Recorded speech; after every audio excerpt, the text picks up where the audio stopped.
start recording this video. We're the 7th of December 2022 and it's broadly 1 p.m. Where I find myself in Alsace. My name is Luca and I intend to make a video that I have not structured thoroughly, but the point of the video is to explain the usefulness of logic, the useful aspect of studying logic. Why bother study logic? I will try to answer this question, and also the useful aspect of what I call the formal presentation of the totality, because I have made now a lot of what I would call educational video, in the sense of trying to provide a replacement for the educational system worldwide eventually, because there's only one world. Through the internet, thoughts become accessible. That's the global village, the emergence of a global consciousness, etc., etc. So the purpose of this video, I don't know, maybe it will be a couple of hours long, I don't know yet exactly, but it's to help those who might be interested understand the utility, the interest of studying logic, because I've understood that I have to advertise my products. That's part of the American identity, one might say. There are so many aspects to the American identity. There are the self-reliant, autonomous, hard-working, competent Americans of the 19th century, as I envision this. There are the businessmen. That's not my favorite aspect, but they are the entrepreneur, the entertainers, etc., etc. I've tried to provide, consciously or unconsciously, a little bit of each aspect, but here I will focus really in trying to advertise, in a sense, to explain the utility of what I've been producing. So I will put the link in the description of some of my best videos on logic. I don't know yet which one I will pick up, but I know that I have made really complete, long videos on the logic of quality, the logic of quantity. It's divided, I think, in three parts, and the logic of measure. And I intend to explain here in this video simply the utility, because I've understood recently that I have completely failed to explain, either when I speak publicly on the internet or to the people that I talk to directly, the utility is not the proper word. The interest, or why bother study logic? Why? Yeah, for me it's very clear, because this is the categories. They are the building blocks of the mind of humans, but also the ontological structure of reality. So the purpose is to understand reality. But I've understood that a lot of people, they are simply not interested. Yeah. So I will try to illustrate. But first, I begin with a little bit of virtue signaling. I broadly know in very vague outline what I intend to say. Oh yeah, the formal aspect is I improve intellectually every waking hour. Therefore, I've recently, over the past few weeks or a couple of months, I don't know, I've started giving the date at which each video is being recorded to have a chronological perspective. So if you watch this and you've heard the date, you know that whatever I said before, it's not necessarily, my videos do not necessarily get better over time, but I mature. Yeah, that would be the term. I do not necessarily become better in the sense that more intelligence, it makes you smarter, but it has to be used for good. So there is, here I will make a wise remark about the logic of measure, precisely.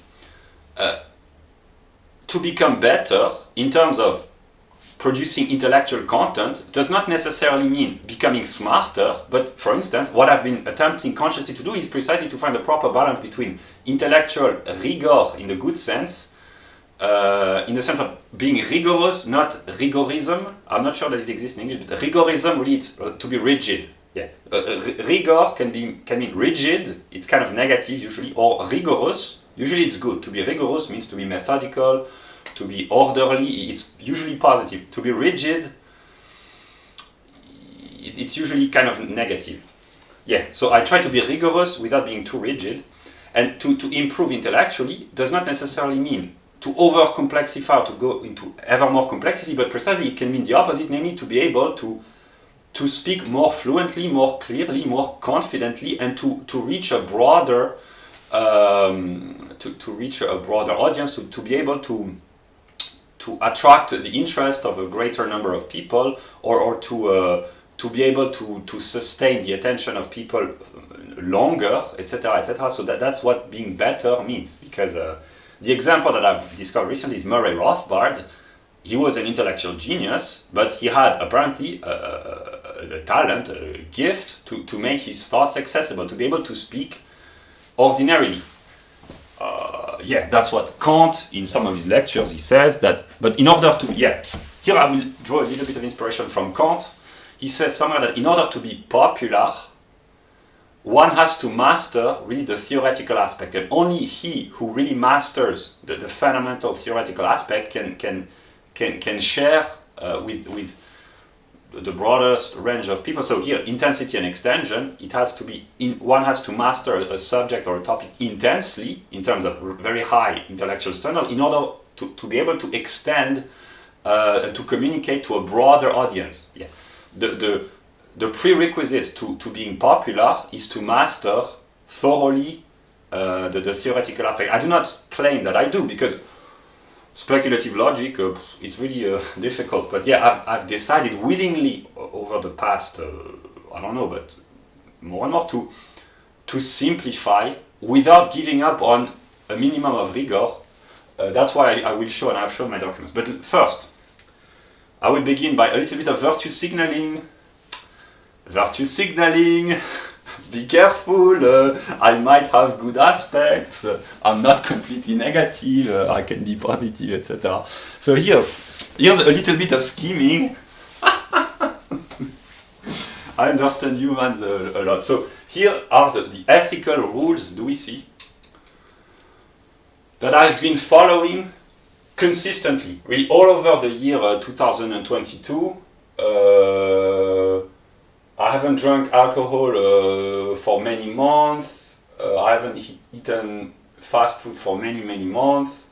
I've given up on all of this. I haven't watched TV since 2012, I think, except a couple of times in 2019, but I haven't watched TV for more than 10 years. Yeah, so I have rigorously, here in the sense of rigor, followed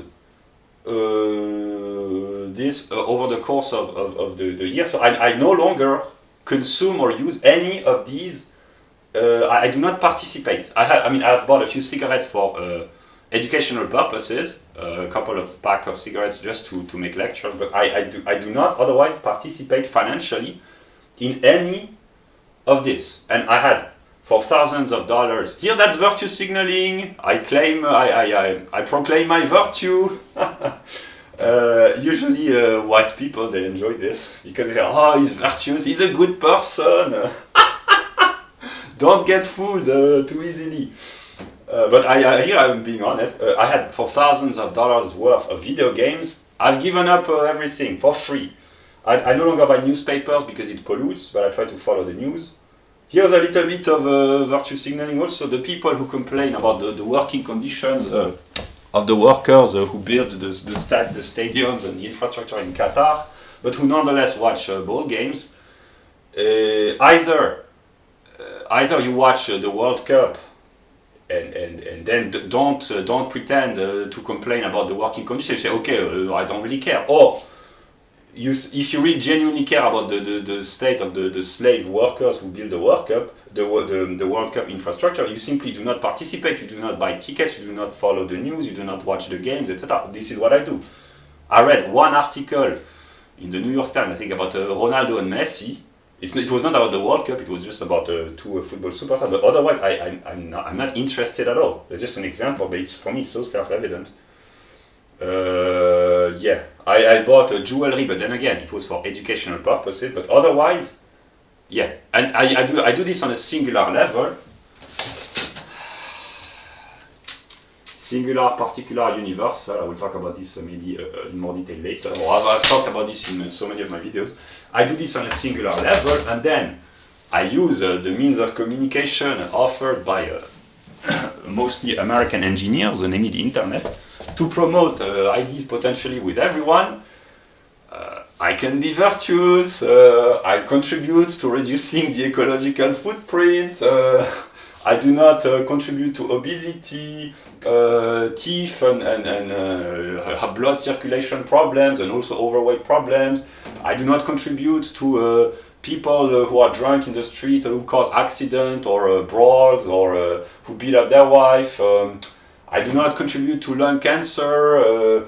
I do not contribute to the prostitution of mostly Eastern European women, trafficking or influence, manipulation of young women, etc. I don't do drugs. My drugs is reading German metaphysics, and I haven't read German metaphysics for many weeks now. So I quit my most addictive drugs, which is reading the works of Hegel, Fichte, Kant, a little bit of Schelling. The temptation is strong. I had a little bit of a mental breakdown yesterday, but I did not fall back into Nietzsche. Really is not really, strictly speaking, a metaphysician, so I haven't read Nietzsche either, but if I read Nietzsche a little bit sometimes, it's not really falling back. But I read Novalis. He's a poet, he was also a philosopher. This doesn't count. Reading Novalis, it's not like taking drugs. It's okay to read a little bit of exceptional German poetry. Yeah, I will talk about this later maybe. So yeah, otherwise, yeah. That's what I could say. So that's the first level. And then, here comes the trap for the people who might say, but who is this person? He seems to be a good person. What is the scheming? The scheming is is that if you want to understand what virtue signaling is, I recommend that you should buy this book. Professor Kevin MacDonald talks about what virtue signaling is. It's a way for predominantly European people, namely white people, to gain social status by claiming publicly their virtuous actions, to impress others, to gain status in the moral competition against other white people predominantly, and then that's a tool that white people use, and when they act virtuously or when they claim their virtue, they are rewarded by chemical being released in their brain, so they feel good about themselves and they can impress others.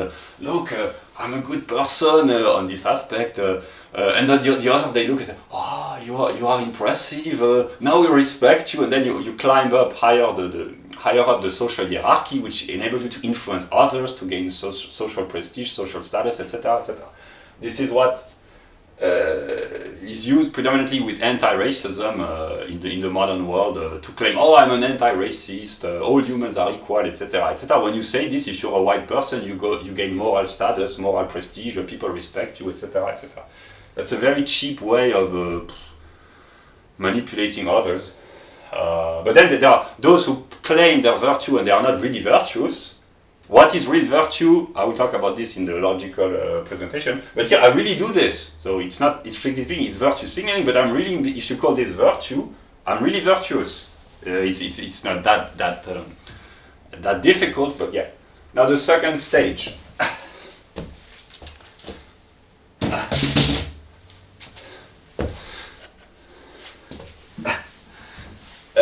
I have no washing machine. I wash my laundry with the hand. I have no tumble dryer either. I reduce my ecological footprint. I have no iron. I do not buy fashion clothes any longer. I bought a few in 2022, but I've given them away. Just one or couple fashion sweatshirts, but I no longer participate in the fashion clothes industry. Yeah, I have no dishwasher. I try to reduce to the maximum the consumption of wrapping and packaging that I use. I try to reduce planned obsolescence. I try to reduce my consumption of electricity, oil and gas. For example, I have no car. I haven't driven a car. I've never driven a car because I don't have the driving license. I took the car, I think, once or twice since the month of March 2022. All my other travels, I do that by foot. Yeah. So I do not contribute to carbon pollution through cars. I use no hair dryer. I no longer go to the hairdresser. I cut my hair with a pair of scissors. I try to reduce the amount of fat, sugar, and industrial food that I consume, which means that I need no diet pills and I don't need to go to the gym or to do bodybuilding. So yeah, I reduce my ecological footprint. The level of virtue signaling intensifies.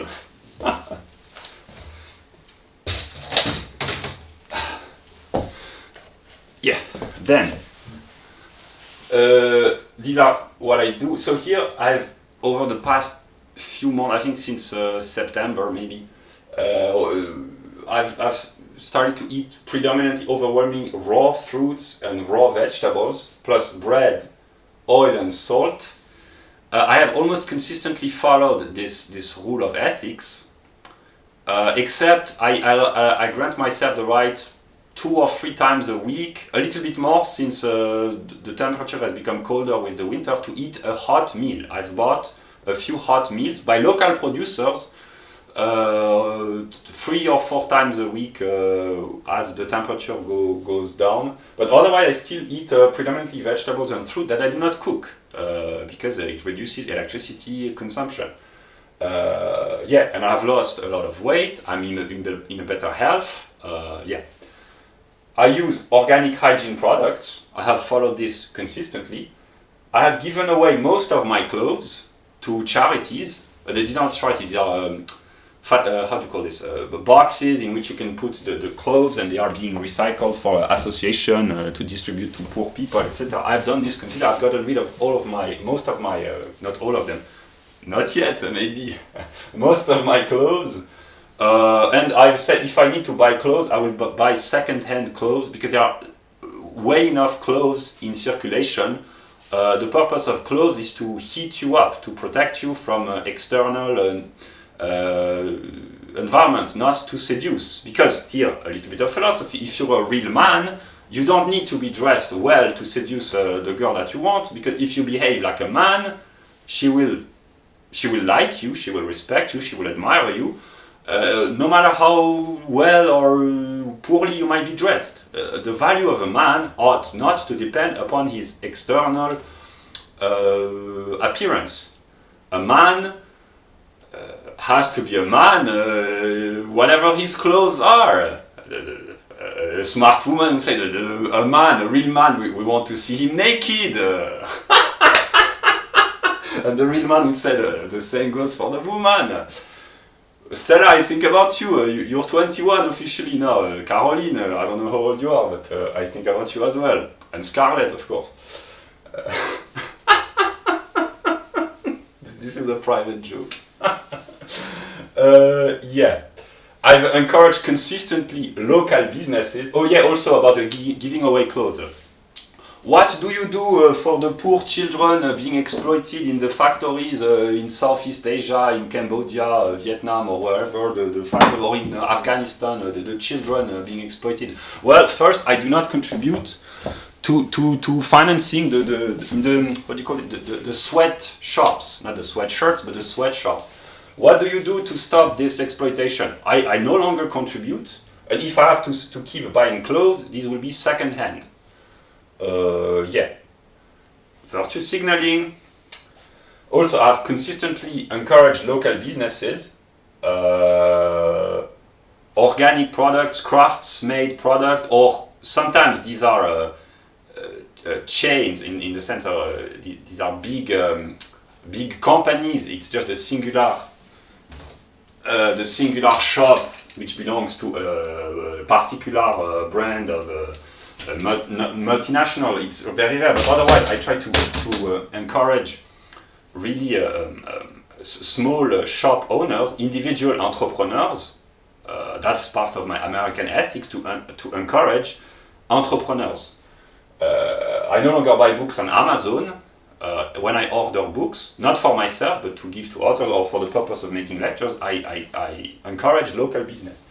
I've made supplies consistently a little bit every day to be able to be responsible, autonomous, to anticipate in case of an economic inflation, to be able to share with others. I've encouraged people that I talk to, not consistently, but often I encourage them to make supplies as well, because the more people are responsible individually, the more they can take care of themselves and take care of their surroundings. If everyone made supplies and had supplies for many weeks or sometimes many months, it would be a lot, people would be a lot more responsible. Yeah.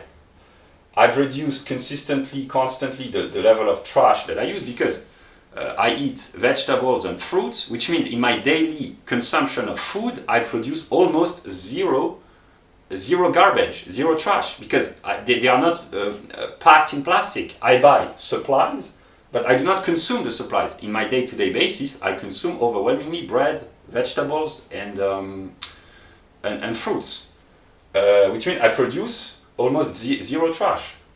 With the organic hygiene products, the level of plastic is being reduced to a minimum. So my garbage footprint has been and is being reduced significantly. I work minimum 14 hours a day, 7 days a week. I have done this throughout the year 2022, since the month of March. But then what do you call work? For me, studying, my job is to be a philosopher and a theologian. To work for me, for not watching a YouTube video. Some might consider this entertainment. It can be entertaining, but for me, I try to draw inspiration and knowledge and data, and to analyze and to classify and to interpret. So it's part of my work. So in this sense, depending on what you call work, but in a sense, am I dedicated to what I do? For me, going out and making supplies, it's part of my holistic view of what I wouldn't say a good life, but a responsible life, one might say, is. So it's part of my work, but in this sense, here that's a very deep philosophical question about the nature of work. If you enjoy sometimes what you do, is it work? In order to be work, does it have to be necessarily unpleasant? But in this case, if there are aspects that I enjoy in my work, if it's not work because I do not enjoy, then all the people who enjoy working in any endeavor, it could be said, you enjoy what you do, therefore you are not working. Only the most unpleasant working conditions, the blue collars, chain factory, the garbage collector, or the miners, etc., etc. Yeah, in this sense, I'm not really a worker. In a sense, I'm not a blue collar person. Although I pick up the trash in the street when I go out. This is an example I've picked up. I don't know how much it was, but these are cigarette butts, plastic, trash can, etc. that I pick up an hour or more each day when I go out. So in this sense, I do real work because it hurts physically. I try to clean the street. It sounds too good to be true. What is the trick? The trick is that the rest of the day I study theoretically to try to understand why the streets are filled with trash and garbage. Socialism is one of the answers, because if everything is owned by the state, or if that's the problem of the commons, as the communists say, when something becomes common, publicly owned, people, they cease to care. They don't care. Someone will pick up the trash. So why bother throwing the garbage in the trash can collector? We can just throw this on the street. Someone will pick this up. Yeah, with your taxes. And it will not be done thoroughly and properly, not because the people who are responsible are incompetent, but because the very nature of the system, structurally, in a socialist mode of organization, because it's a monopoly, etc., etc., the services which are being provided are of a lesser quality than if it was done by a private company, because it runs on profit. If you fail to do your mission as a private business, you go bankrupt. If you fail to do your mission as a socialist economy, it gives you an excuse to increase your budget, which means increase the taxes, etc., etc. This is one of the reasons. So yeah. Also, I take cold shower. I've taken cold showers for many months now. Very short, 2 minutes, maybe 30 seconds, 2 minutes. Yeah. So I do not use hot water. I take no bath and no hot shower, only cold showers. I urinate in the shower. I've started to do this maybe a few days ago. I do not flush the toilet when I urinate because I urinate in the shower. I try to spare water. It's precious, so here that's really a radical ecology, one might say. Yeah. Also, a little bit of virtue signaling. I put my money where my mouth is, as they call this. I think. I believe in ecology, not because I genuinely care about every living species on this planet, but because ecological virtue signaling is a means for white people to wage a moral war against one another, and it can be used to project, to shame and to cause guilt and remorse onto white people, usually by other whites, to say, you pollute the planet, stop having kids, they are polluting, your civilization has brought pollution, etc., etc. It's a little bit exhausting, very annoying sometimes. So what I do is I behave like an ecologist, so I am becoming more and more immune to the accusation of the usual manipulation of predominantly white leftist liberals, ecologically minded, because I behave more and more like an ecologist. I'm not sure that all the virtue signaling ecological people, they urinate in the shower or eat raw fruits and vegetables, etc. I'm not sure. I am at peace with my decisions. I am at peace, urinate, that's a good play on word. Very funny, this person. Yeah.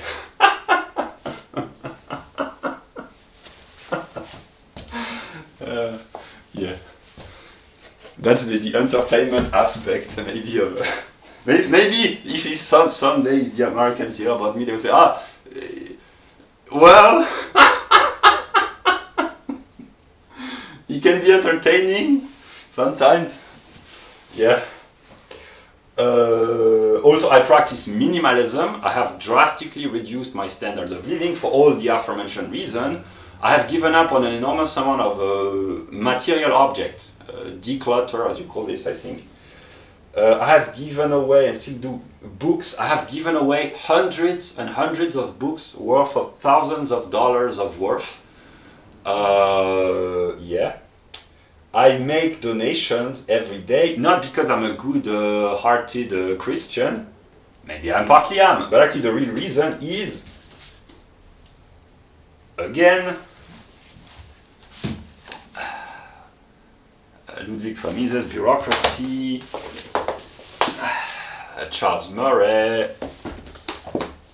Yeah, this book is relevant. In order to the reason why I do all these good and virtuous actions is not because I am all good and virtuous, but simply, that's the real reason. I try to say this to others when I have the opportunity. It's simply that I try to replace the services offered by the state on a singular level.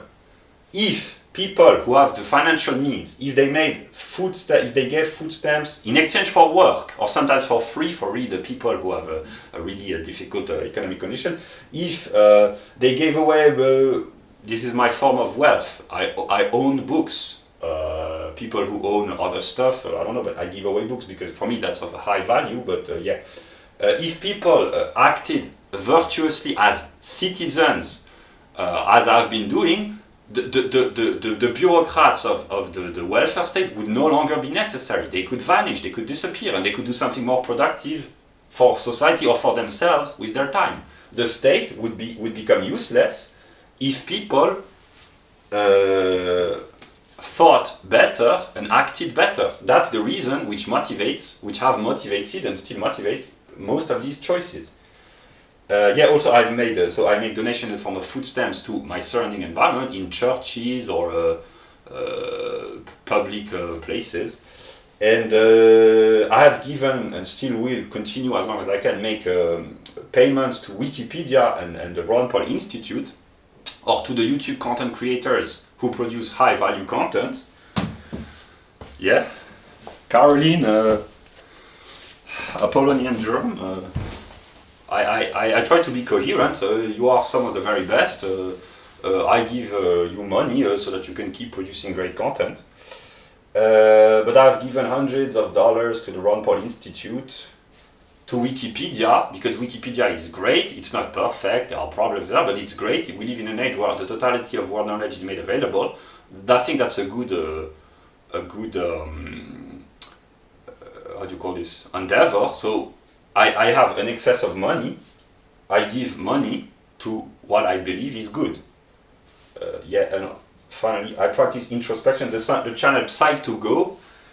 Here again, I've understood this recently over the past few months, that if every singular individual worked on his singular problems by psychological, psychoanalytical, psychiatric, personal problems, if more and more people did this and worked on themselves by first understanding how they function and trying to cure their problems, first identifying the problems that they suffer from and then trying to cure the problems, if more and more people did this by watching good videos which are made available for free for those who have an internet connection, they would be cured partly or completely on a singular level. And a person who is healthy on a singular level, he can radiate order and light, and maybe kindness around him, and the more it spreads, the more people are healthier, the more people in another type, if people are more autonomous and responsible on an individual level, and if they encourage others to do so as well, more and more people will become responsible, the level of responsibility will grow, the level of autonomy will grow, a lot of useless institutions will vanish progressively, etc., etc. If people start to become intelligent, they might think more clearly, have better ideas, etc., etc., and it will bring about a bettering. I do my task on a singular level each day for a few hours, and then the rest of the day I think, and then eventually, that's what I'm about to talk about, that's what I want to talk about, I produce content, and this video is not a lecture, but now I will try to explain what I've been working on. Yeah.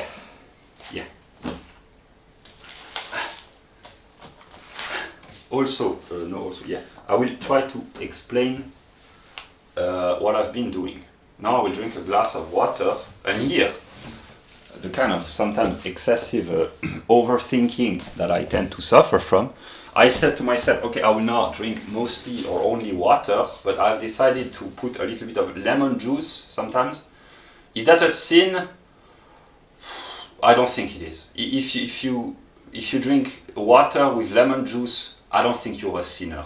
There are worse sins to commit than just that. And also, since the weather temperature has started to decline significantly in continental Europe, I have granted myself the right to drink a herbal tea, a hot herbal tea that I buy at a local store. Maybe each day, maybe twice a day. It consumes electricity to heat the water, but not being too rigid on some of my principles. It brings about negative consequences like a loss of energy, a loss of focus, threats for health, which can be counterproductive. So I have granted myself this right. So I make sometimes exceptions to some of my principles, because otherwise, yeah.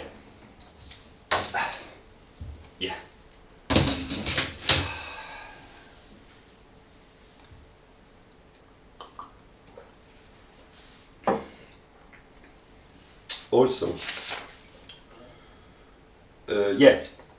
I took this note.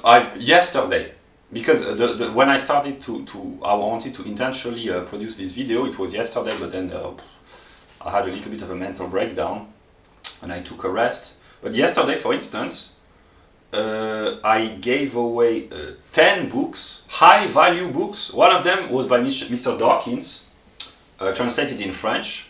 in a public box to give away books. I try to make the French people smarter, and biology and sociobiology, these are not the kind of topics that the French are used to study. So even Richard Dawkins, who is a very moderate intellectual, in France, the idea that there is biology in a country overwhelmingly dominated by Marxist thinking, the idea that there are genes, biological tendency, is already a breakthrough.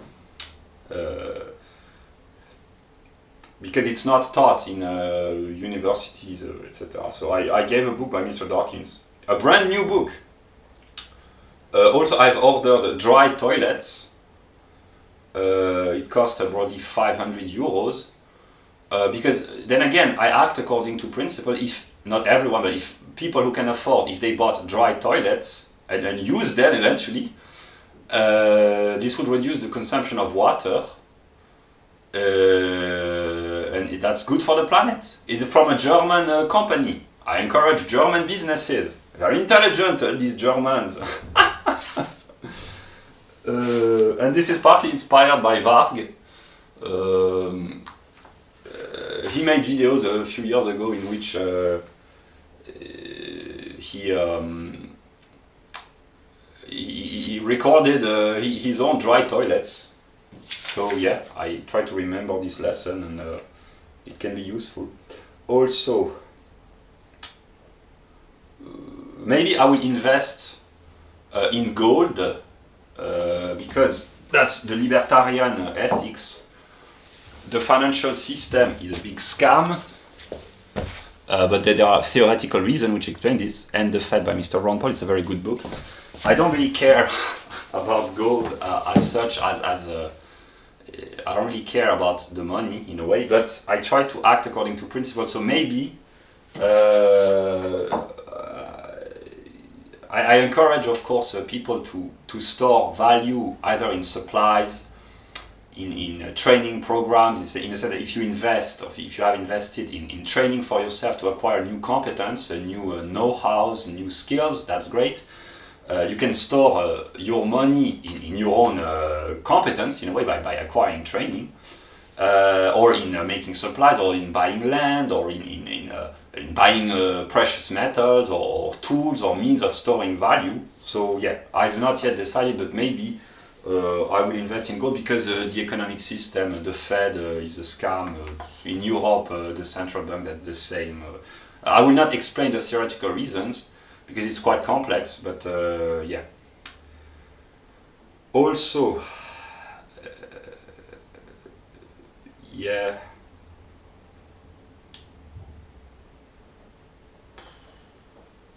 What did I say?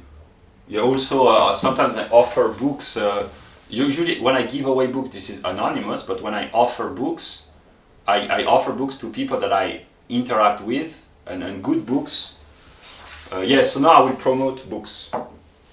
I have not forgotten the purpose of the video, to talk about the educational system, but here are just examples of books that I bought and that I do not intend to read, but to give away.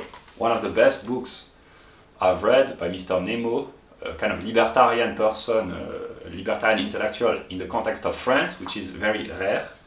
He's a very high quality intellectual, inspired by Mises, partly Ayn Rand and Rothbard, but predominantly Mises, and Hayek as well. A book about conspiracy theories from a leftist French scholar. I think he's a scholar.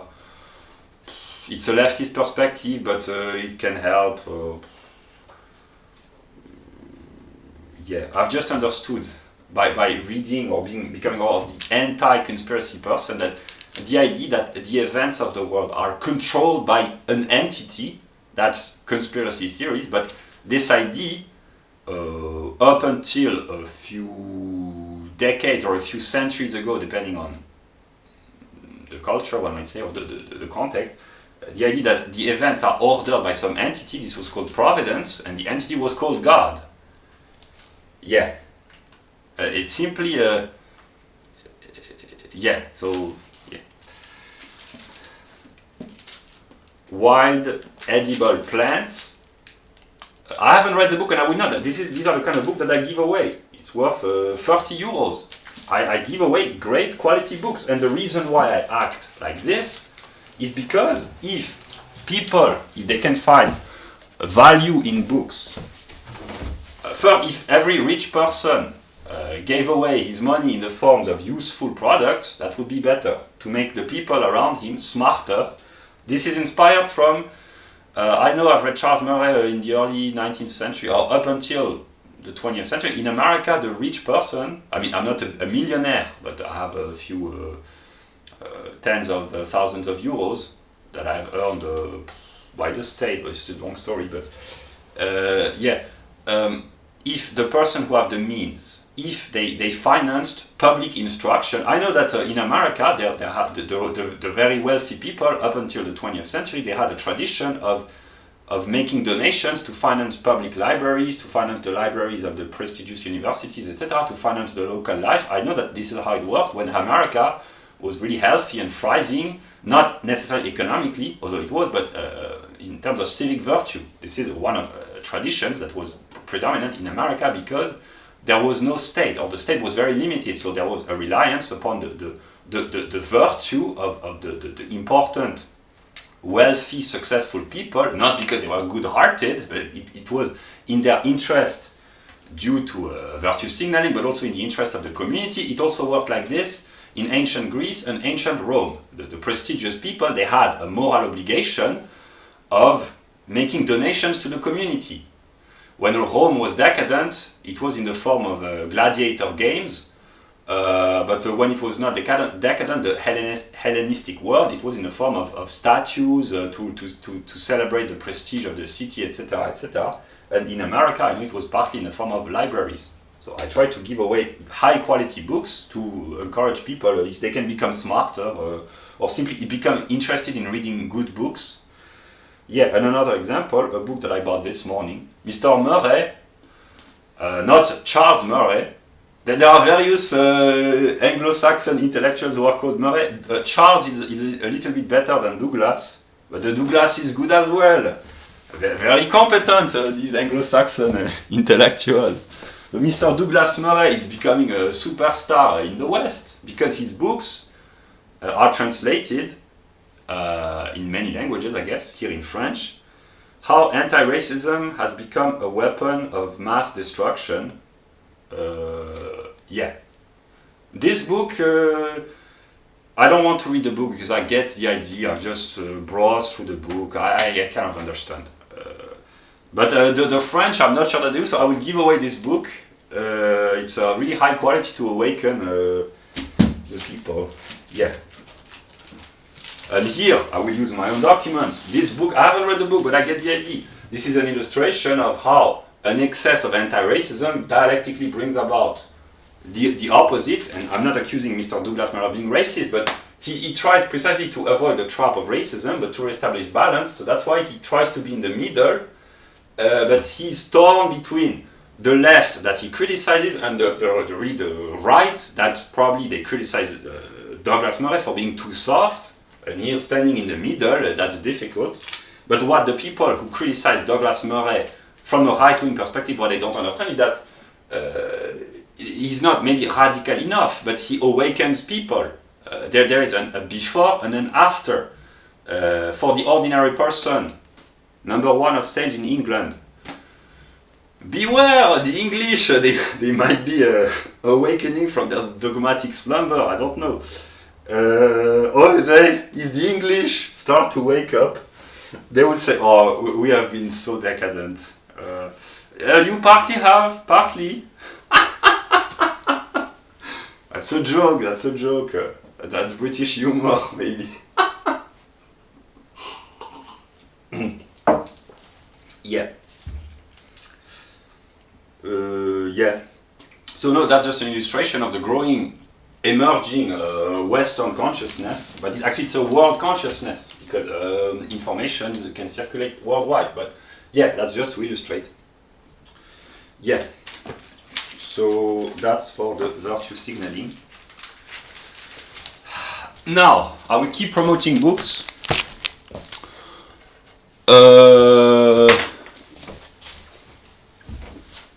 This book, this is one of the best books that I've read. Not best in terms of theoretical aspect, because it's not the purpose is not to be very conceptually demanding, but precisely in terms of the balance between rigor in a good sense, intellectual demand. It's not demanding in a sense, it's not theoretical, but it's really high quality intellectual content being made widely accessible, and this is really one of the best books that I've written. And here I recommend people, if they have the opportunity, buy this book and take the time really to study the book. Here that's really investment in a good sense, to take the time, be it a couple of days or an entire week, I don't know, to read this book thoroughly.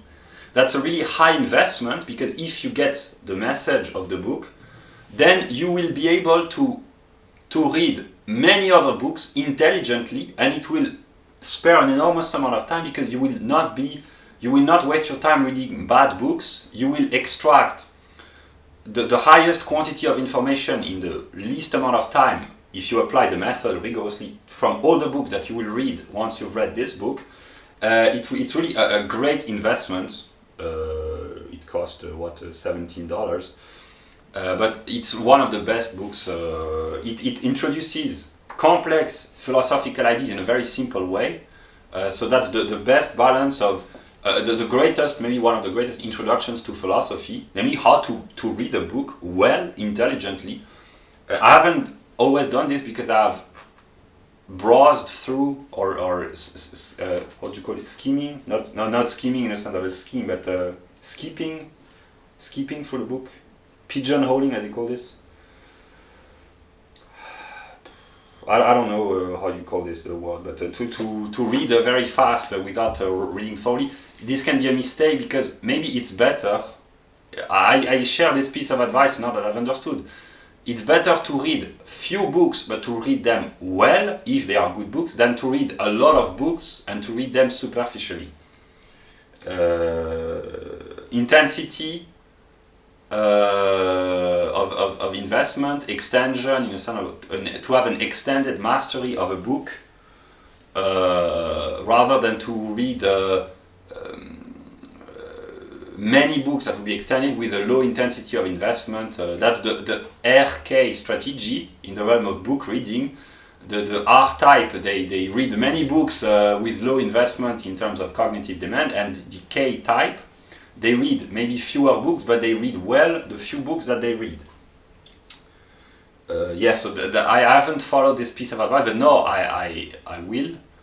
Although I have, because there are very few books that I've read intensely, mostly the works of Hegel, the Encyclopedia. Yeah, but reading one book thoroughly, if it's a good book, it can be a great investment, and the best starting book that I can recommend is this one. Yeah.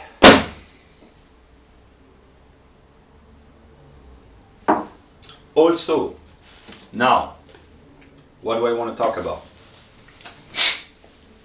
The educational system. Do we see the doc? I will briefly show the document. I do not comment, but I show the document. Do we see? That's the life of spirit, how it evolves. I will not comment. I just show the document, but I will not comment. Now we comment logic, though, and the other documents.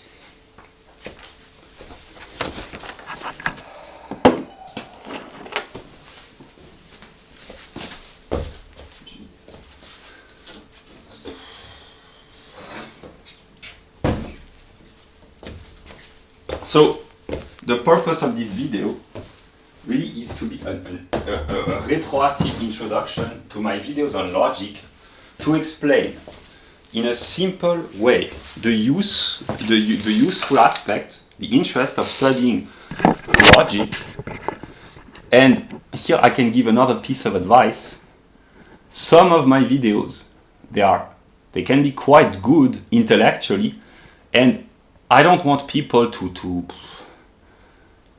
to follow everything I say, or to believe. Do not believe everything I say. I want them, if they are intelligent, I want them to be critical of what I say.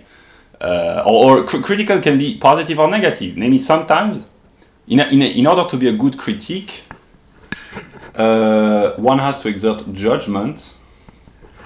Do we see? Yeah. People can pause. These are most of the categories. I mean, there are many more, but the simplified view of the categories. And here, my videos of logic that I know I will put the link to are, there is the logic of quality. This is from being to Eins und Viele, attraction and repulsion, the logic of quantity, and the logic of measure, that's mass, yeah. And also maybe the logic of essence, partly, yeah. So here are most of the categories. I will comment. No, first I will show the free document, what I call the view of the totality. I will talk about logic. Yeah.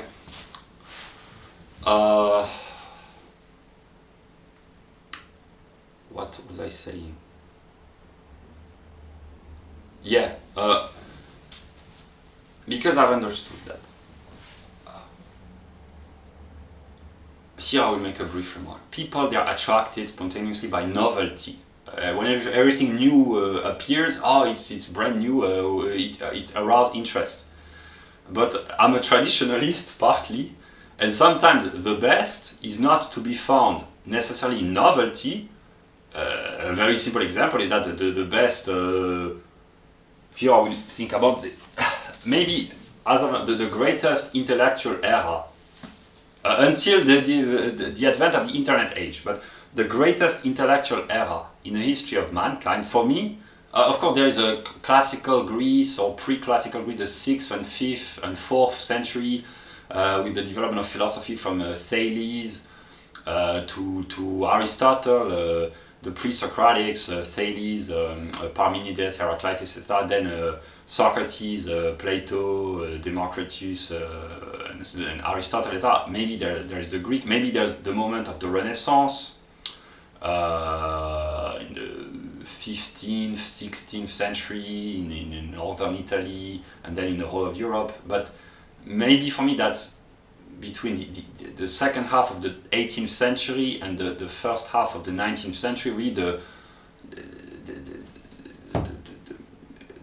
pinnacle of the Enlightenment and the transition towards Romanticism, with German idealism, and one of the greatest intellectuals in the broader sense here, who was a philosopher and a poet, Novalis, is just an example. The wealth, especially in Germany, Kant, Fichte, Schelling, Hegel, Novalis, all the others less renowned. Goethe, of course, is not less renowned. I just started with Goethe, but then also there is the French and Scottish and English Enlightenment. There is the French and English Romanticism as well at the beginning of the 19th century.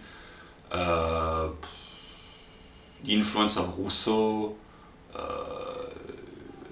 Adam Smith, of course, etc., etc. I mean, there's so many in the one could say 1 century from 1750 to 1850, but actually it's from Kant and the Critique of Pure Reason until Hegel, the death of Hegel, empirically the chronological perspective from Kant to Hegel, the German idealist movement, which encompasses knowledge from the Enlightenment and also from German Romanticism. But this era, just someone like Novalis, he's a genius, but he doesn't get the credit that he deserves, because he has lived a short life in an era of a complete outburst of ideas in all fields of intellectual life. So he's kind of less known than other great poets, but because he was born in an era filled with geniuses, from Kant to Hegel, Schelling, Fichte, Goethe, plus, like I said, the French, the English, etc., etc. That's just an illustration. So, Yeah, what was I saying? Yeah.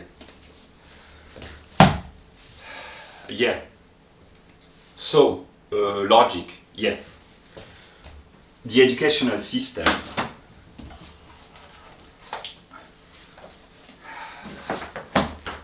Education Free and Compulsory by Murray Rothbard.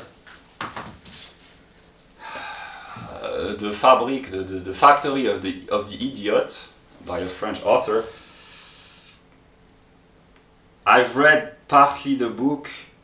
It's okay, but well, it's okay within the context of modern France. But actually, here the Americans again, they are the teaching of ignorance. The Americans, they are light years above.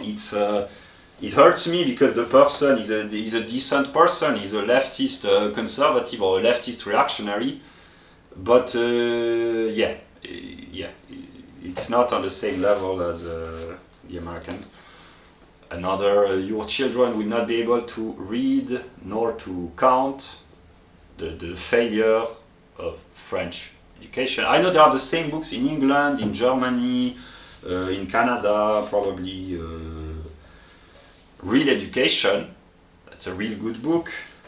The School Revolution, that's a good book. Dumbing Us Down. So that's first to identify the problem.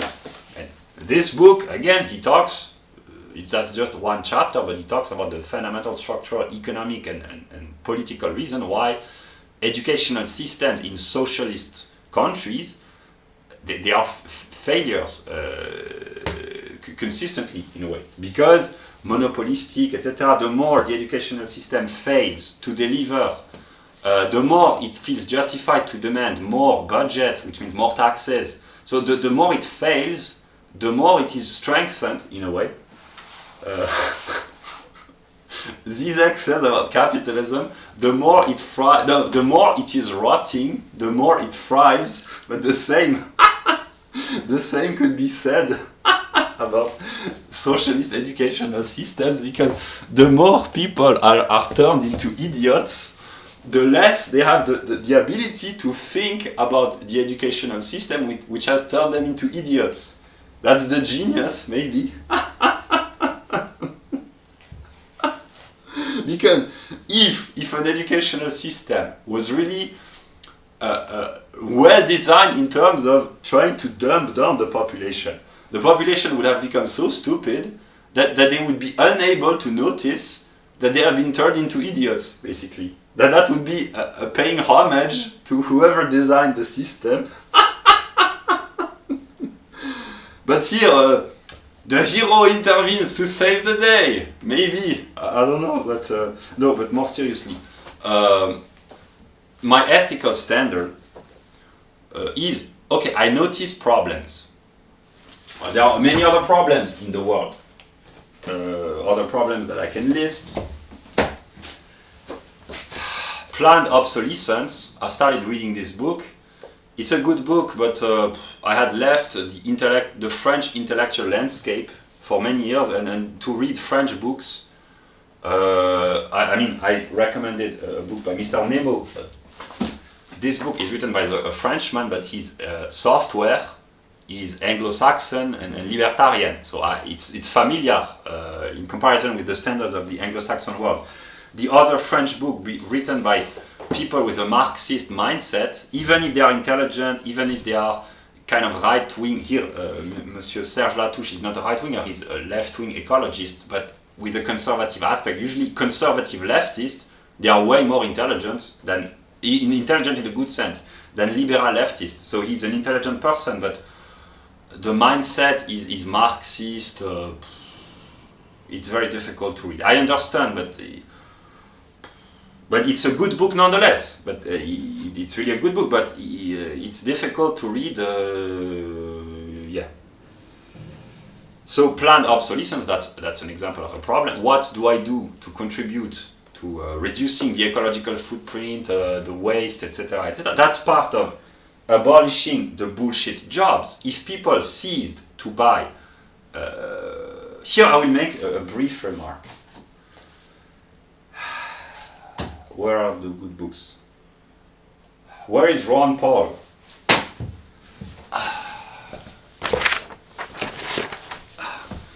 Yeah. If, here I will make a very short remark.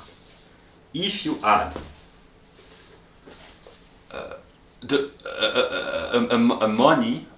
a currency which constantly loses its value because of the inflationary policies of the central bank. I will not go into here, it's really complex, but basically the money is being constantly losing its value, which means that people, without noticing, they are being impoverished constantly because the money that they have stored in bank is losing its value. That's called inflation. An increase in the quantitative amount of money makes it so that the money in current circulation loses its value. That's how it works. So people are being robbed. Inflation is a hidden taxation. They are being robbed of their money, which in a way is their time, by the very structure of the banking system. But then with the money that they have, they use stuff which are specifically designed to break down, or I've learned this, I mean, it's not, I already knew, but it's clarified, namely, there is the psychological obsolescence, namely fashion. It's not designed specifically to break down, but people are kind of encouraged to have a constant need of renewal of objects for psychological reasons.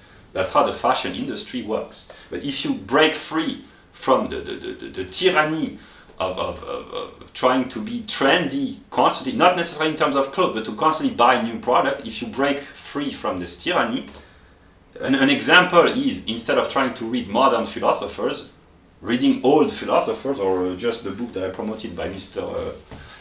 I'm not sure that many books have been better than this book, first officially published in 1940, in terms of what it is supposed to be, namely an introduction to philosophy, let us say. I'm not sure that anything better has been done ever since. So, yeah, that's just an illustration. So, yeah, if you add the problem of the banking system, plus the planned obsolescence, plus the impoverishment, intellectual, political, economic, of socialism, which brings about bullshit jobs, you realize that a lot of people are wasting their life because they say, oh, we have to work, of course, to earn a living. Yeah, but people, that's what I've understood by interacting with ordinary people, they are trapped. It can be an opportunity, but also a trap. In their singular self, they see reality as, in terms of immediacy, they are in direct, immediate contact with reality.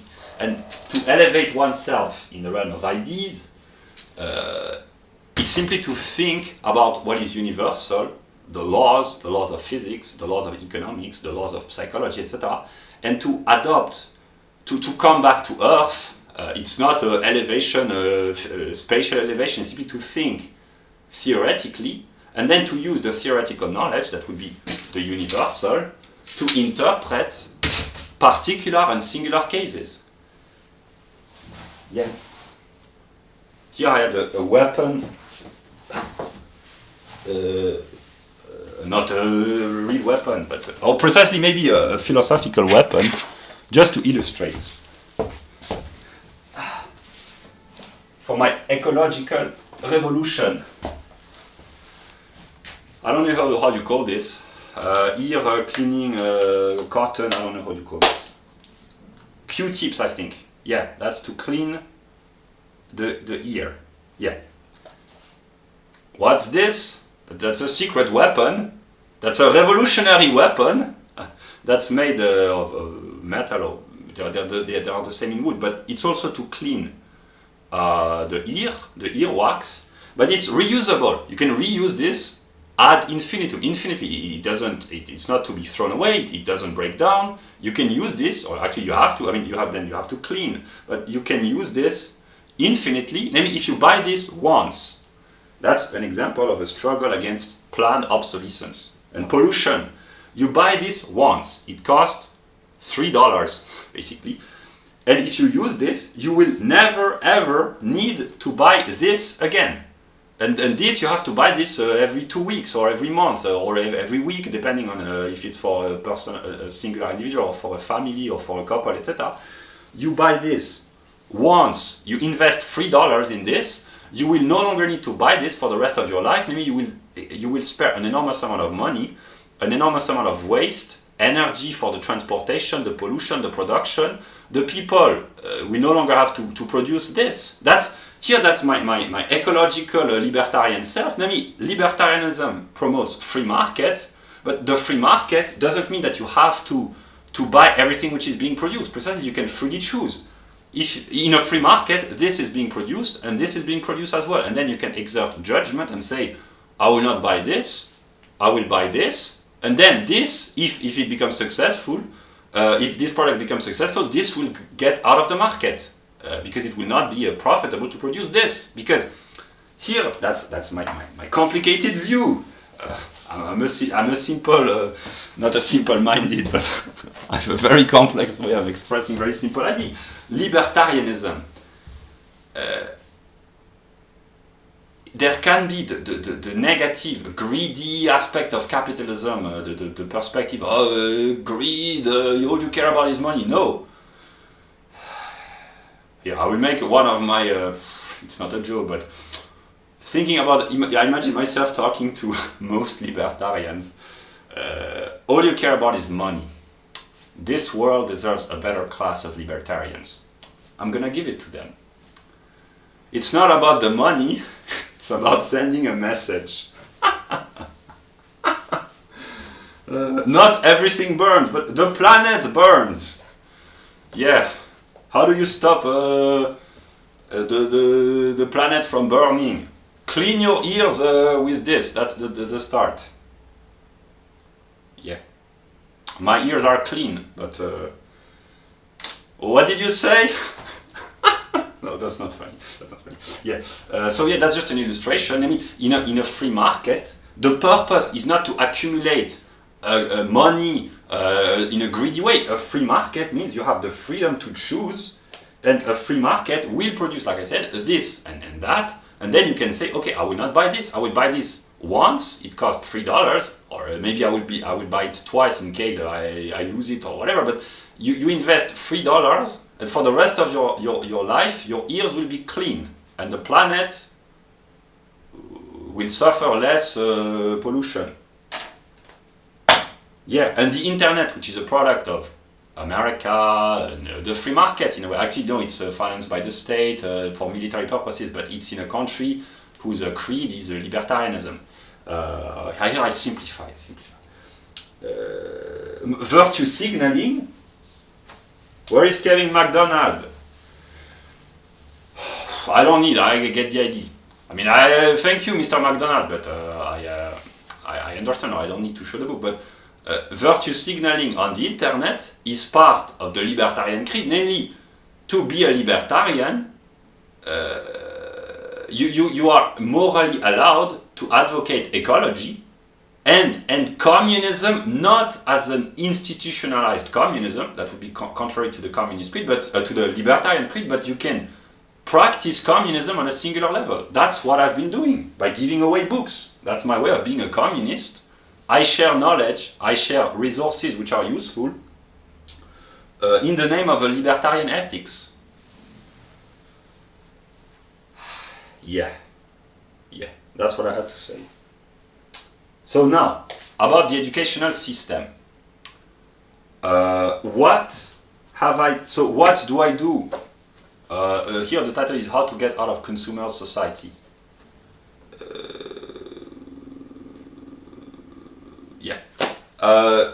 What do I do to struggle against planned obsolescence? I have explained. Maybe if I can use, if I receive my dry toilet, if I can use them, maybe I will make a video. Who knows? To illustrate. We are interested. Well, if I have to make a lecture on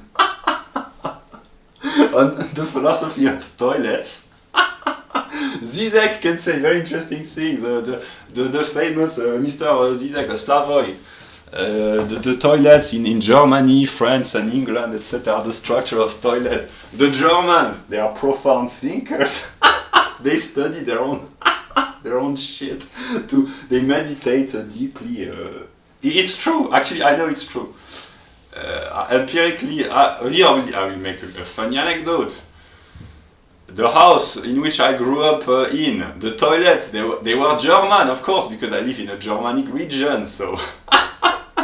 If I find the link, I will put the link to the video of Zizek talking about the structure of toilets. That's the proof that I'm a German!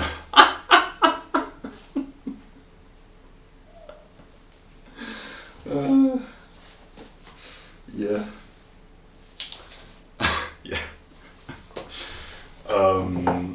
Yeah, what did I want to... Yeah, so yeah, about the educational system. So now I have identified the problem.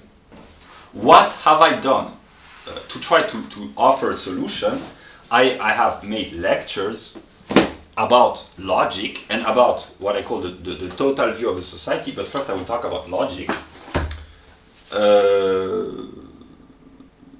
No, I will drink a glass of water with lemon juice, and then I will talk.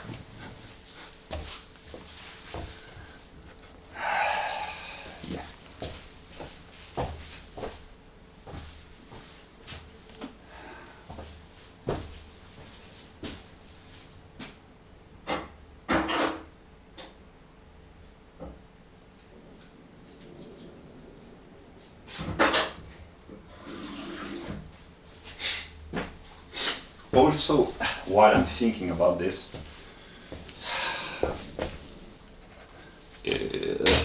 when I say I try to appreciate every glass of water, the reference that's Saw 2, Mr. John Kramer.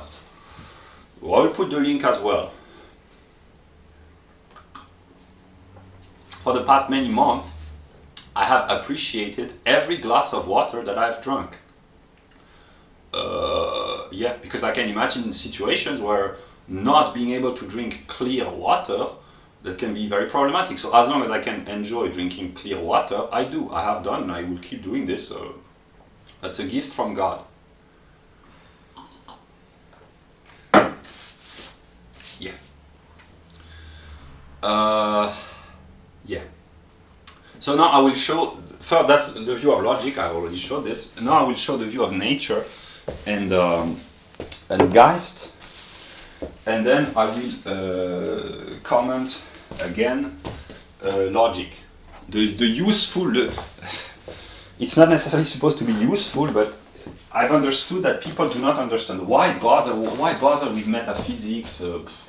We don't understand. We want a solution to concrete problems. Yeah, but concrete is a logical determination. Yeah.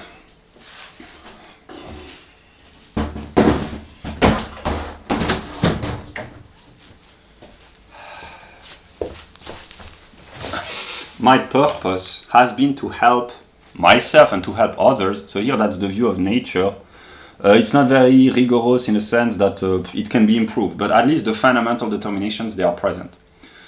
I will comment this later as well. No, actually, I will comment this now because it's brief. In my day-to-day life, on a singular level, I work all day, but depending on what you call work, but one of the aspects of my work, I have not been successful in applying this consistently because I work a lot in a way, or I have a lot of problems to solve. But here, the view of nature, just to illustrate what I've been doing, or what I intend to do as long as I can. For instance, I've started it. I haven't done this consistently because I've focused more on ethics, but now I will focus maybe more on this to understand nature. For instance, it begins with geometry in the sense that nature is the spatio-temporal world. That's the fundamental, most basic determination. So what I do, what I've started doing recently, is to read each day a little bit of Euclid. That's a classic in terms of geometry, really a classic of the Western tradition, but actually that's the intellectual property of mankind, because Euclidean geometry is universal. It was produced, in a historical perspective, in the context of ancient Greece by a Greek thinker. The Greeks are probably the most intelligent people, with the exception of the Germans. But the Greeks and the Germans, they are probably the most brilliant people in terms of intellectual production, artistic production. Yeah. So I read a little bit of geometry, not each day, but I will try to do this as long as I can. I don't know, even if it's just 20 minutes, to have the fundamental views. And here it's really difficult, not because the content is difficult, but because it's in English. That's an illustration of another problem. A classics of Western tradition, it's not to be found in French. It's impossible. I haven't found this book in a recent edition, intelligible in an intelligible edition in the French language. I have to buy here the English again. Very smart, these English. The English, they have preserved a lot of the Western tradition. What would I do without the English? I don't know. Yeah. So yeah, that's just an illustration of what I do as a philosopher, and how what I intend to do, or what I should have done, or what I encourage people who have the opportunity to do. So each day read a little bit of geometry, because these are the fundamental spatial determination of space itself. That it's not a science, strictly speaking, in a sense. It's not scientific in a sense of experiences and empirical data, but it's knowledge nonetheless. The knowledge of the fundamental determination of space. Then what I have been doing, not consistently in a sense, not every day, but consistently throughout most of the year nonetheless, I study physics. Here it's a handbook, a compendium. It's a college level of introduction for college students, one might say. So it's the most constant. It's rather accessible while being still kind of demanding. The most recent, in a way, knowledge about physics. So it's about the whole of physics, and it encompasses. I show the structure in the order. There's mechanics. There are 6 parts: mechanics, thermodynamics, electricity and magnetism, optics, quantum physics, relativity and nuclear physics. And of course, astronomy is partly contained in mechanics. It briefly talks about chemistry, and it briefly talks about all these topics as well. They are byproducts, in a way, of, for instance, in the chapter about mechanics and astronomy, it talks about partly seismology and volcanology, very briefly, and planetary geology, but it's not specific, but the fundamental determinations in a handbook or a compendium like this. Yeah, so here is geometry, then the whole of physics, this would be these. Then I also read a little bit, I have read consistently here the same, a book about chemistry. It's really, here it's even lower level intellectually, but that's not derogatory. That's a lower in a sense that for purpose of introduction, but the person is very competent. It's a good book, a good introductory book. I would say end of high school, introduction of college level. It's an introduction. It's accessible, but nonetheless serious for an introductory work. So here that's chemistry. So by reading a little bit, not necessarily every day, but as consistently as I can, a little bit of Euclid's geometry, a great compendium about the knowledge of physics and a great introduction to chemistry, all these topics, they are covered in a way. I know, I understand the fundamental determinations of all these topics, which is nature. Then, I have not yet started to read, but I will start to read this book about geology, Introduction to Geology.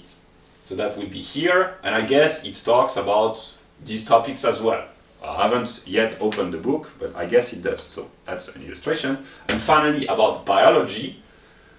Here the branches are even maybe more important than that. There's genetics, the study of bacteria, mice, how do you call this? Not mushrooms, all mycelium, I don't know how you call this. Plants, ecology as a science, zoology, etc., etc. And here,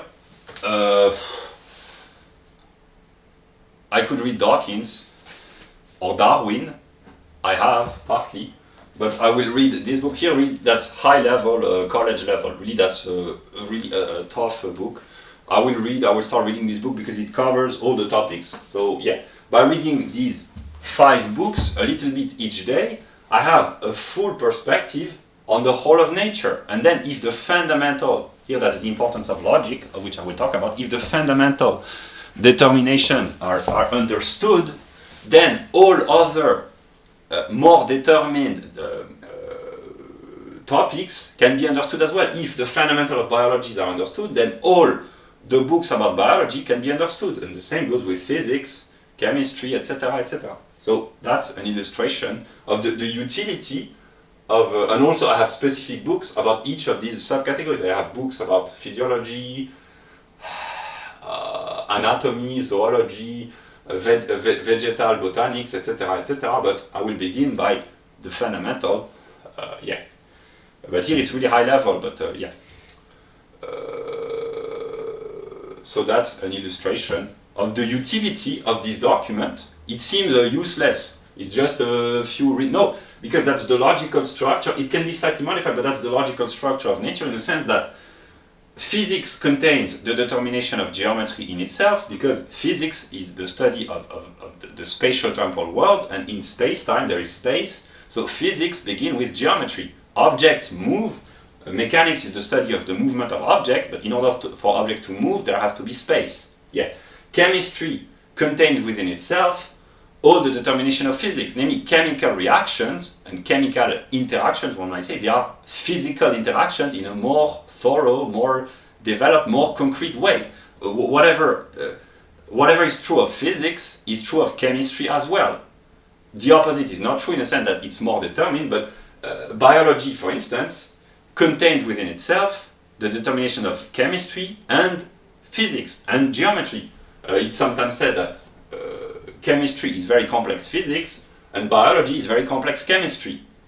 Yeah, and the sociobiologists, they say basically that psychology is very complex biology. That's the unity of all the layers of nature, but in order to grasp the unity, each layer has to be understood, at least in its fundamental determination. That's why there's a logical ordering, and one has to know at least, in order to that's the purpose of making the educational system great again, one has to understand the fundamental determination, because, like I said, what is true of chemistry is also true in biology in the fundamental determinations. And the same goes, etc., for all the other categories. So, yeah.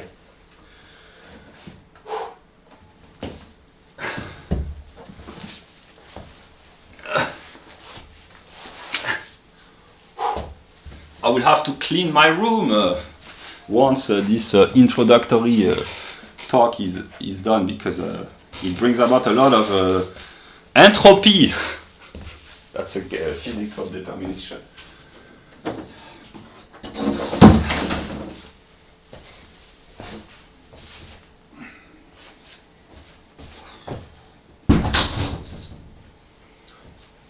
Here, that's the view of what I call Geist, which is the realm of institutions, namely how human beings organize themselves. It can be improved. I haven't changed the document for many weeks now, and since I improve every day, if I had to rework the document, I would take a few hours and I would restructure, I would add more categories, or I would change a few aspects. I could do this, but I do not have the time to take care of everything equally at the same time with my limited empirical existence. So here, this was, when I did this a few weeks ago, this was the best balance of intelligibility and simplicity that I could find.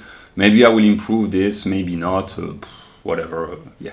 But here, that's what a society is. From sociobiology to IQ, it's the logical fundamental structure of anthropology in the broadest sense, namely the study of man as a man and not just as an animal, and slightly above, surrounded by black squares and not green squares, family to constitution, from bottom to top, and from law and culture to lobbies and big data from left to right. This is the realm of objective or Geist, namely the realm of institutions, and above art, religion, and philosophy, this is the truth, the expression of the spiritual truth of the totality, one might say. And philosophy is the conceptual grasping of the totality, not only of Geist and nature and logic, but the full process, one might say. So yeah, I will.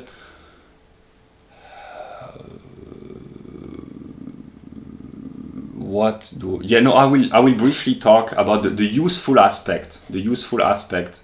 I will briefly talk about Geist, and then I will conclude by explaining the use of logic. So here, the use of this document, in case it's not clear.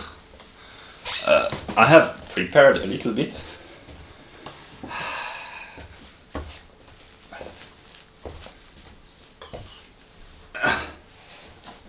I explain, because I do not.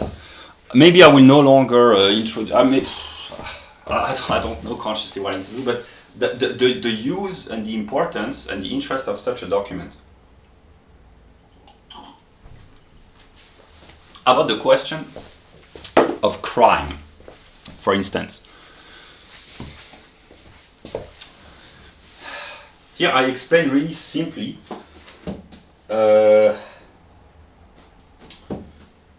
the problem of crime and criminality, because that's what I've been working on, consciously or unconsciously, is to provide the intellectual structure which enable to make education great again. Yeah, I've been working for free. I pick up here a little bit of virtue signaling again. Be careful. Some people might find inspiration in my words. They might become better.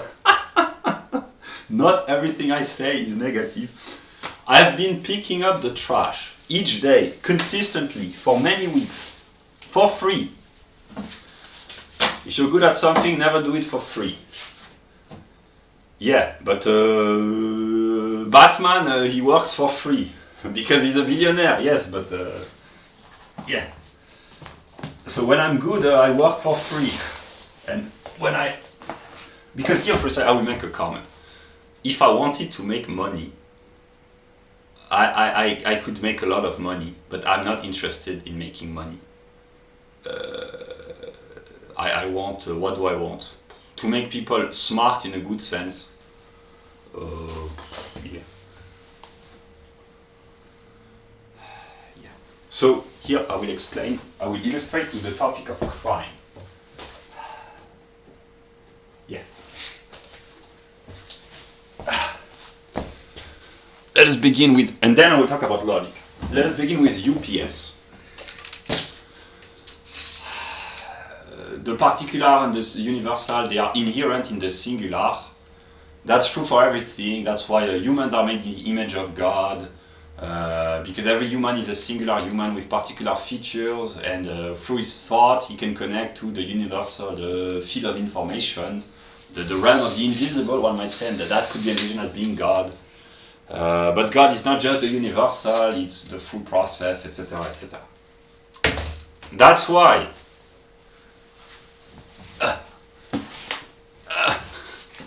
very intelligent, the person who wrote the beginning of the Bible. I'm not a formal Christian in the sense that I do not follow rigorously everything which is written in the Bible. Thank God, one might say. 27 Genesis. So God created man in his own image. In the image of God created he him, male and female created he them. There's a lot to say about the Bible. But here, this is one of the Genesis really is one of the best religious texts ever written. Oy vey! I'm starting to praise the Bible. What did you expect? Not everything, but the Genesis, that's really great, because with the limitation of metaphorical language, it's really good. And here, in more philosophical language, there have been Germans who have actually tried to explain philosophically what this means.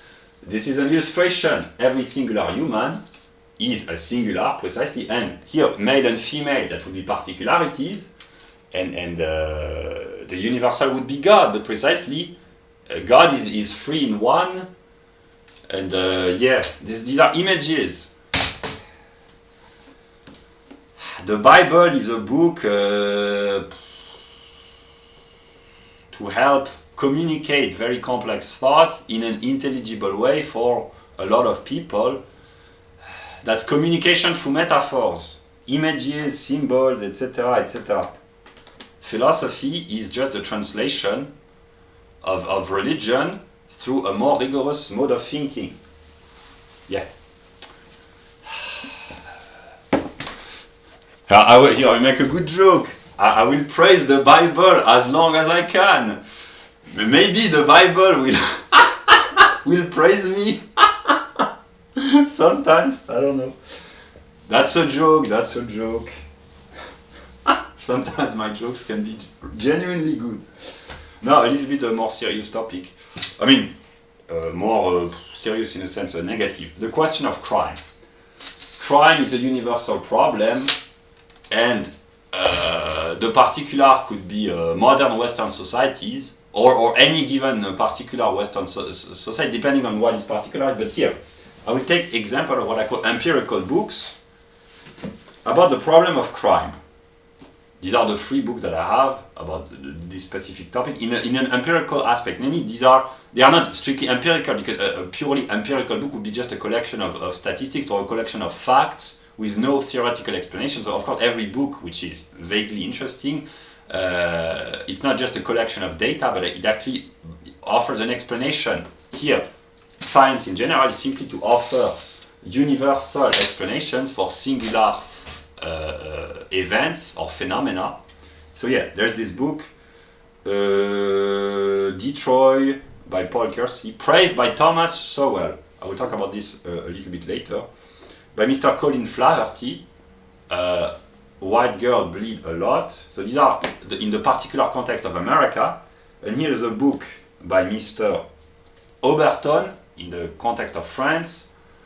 2,860 physical violence each day in France, and 660 sexual violence each day in France. That's another book which lists empirical numbers, but actually it's also very theoretical, and this is of the 3 that here, the French, they are very rarely better than the Americans, but this is really the best book of the 3. But he owes all his ideas to the Americans, basically. But yeah, but he's a great thinker in terms of a journalist. He's a great journalist nonetheless. Yeah. But yeah, these are illustrations of becoming aware of a problem on a singular level. Then, this book I haven't read, but I know what it's all about. It's a more theoretical approach by really scholars. The single most comprehensive book available on the state of crime control today and crime prevention strategies for the future. 28 of the nation's best known and most respected experts in the sociology, psychology, biology, and economics of crime look at the most pressing problem of our time. So here it's really a theoretical book that would be more universal, although it's in the particular context of America. But here, in case people hadn't understood, is that if the singular or the particular, they are thoroughly studied, if the universal is being extracted, and this is what is done by a thinking activity, because each singular object contains within itself the determination of the particular and the universal. So if, I haven't read the book, but if, I know it's a good book, the crime in America is thoroughly thought about, because the determination, like I said, they are, like they say on the cover, they are sociological, psychological, biological, and economic. the laws or determinations of sociology, biology, economics, and psychology, they are universal. So if any country produces a great study on the question of crime, it can be applied to all other countries. There are specificities in the context of America which do not exist in other countries. For instance, America is a multicultural country, and France has become a multicultural country, and most Western European countries have become de facto multicultural. So there is the specificity of crime in multicultural societies, and then crime in homogeneous societies.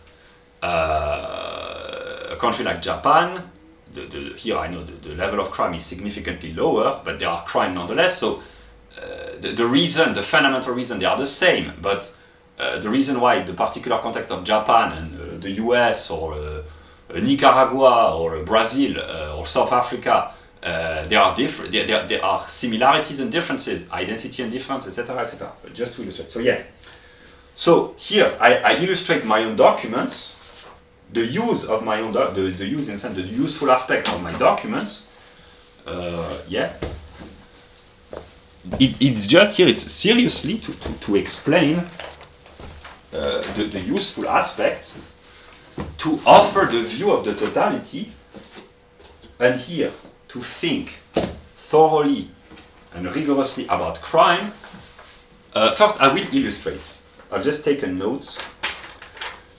On the cover, there are 15 topics which are being listed in the order of the cover: prisons, prosecution, sentencing, genetics, jobs, criminal traits, gun control, gangs, juvenile crime, drugs, media, police, schools, family, community.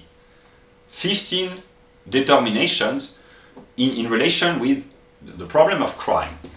But I haven't read the book, but I understand it's given randomly. I mean, it's not random. They had their reason, but the purpose of my document is to show in a more rigorous way the order, and here I will say again, I will use the same categories, but to order them logically. I've done this very briefly. It begins with genetics, that would be sociobiology. Then criminal traits, it would belong to partly sociobiology, partly to personality, which is a determination of psychology, and partly to evolutionary psychology and psychiatry. Then juvenile crime. It belongs partly to demography. Juvenile means young, so it's an aspect of the demography. And to understand crime, one has to know that the overwhelming majority of crimes are committed by males between, I think it's 15 and 25 or 15 and 30, when there are hormone reasons, namely sociobiological reasons, why most criminals are young males. So yeah. So we first have genetics, then criminal traits, then juvenile crime. That this belongs to demography and partly to family. It's partly biological, partly sociological. Then family and community.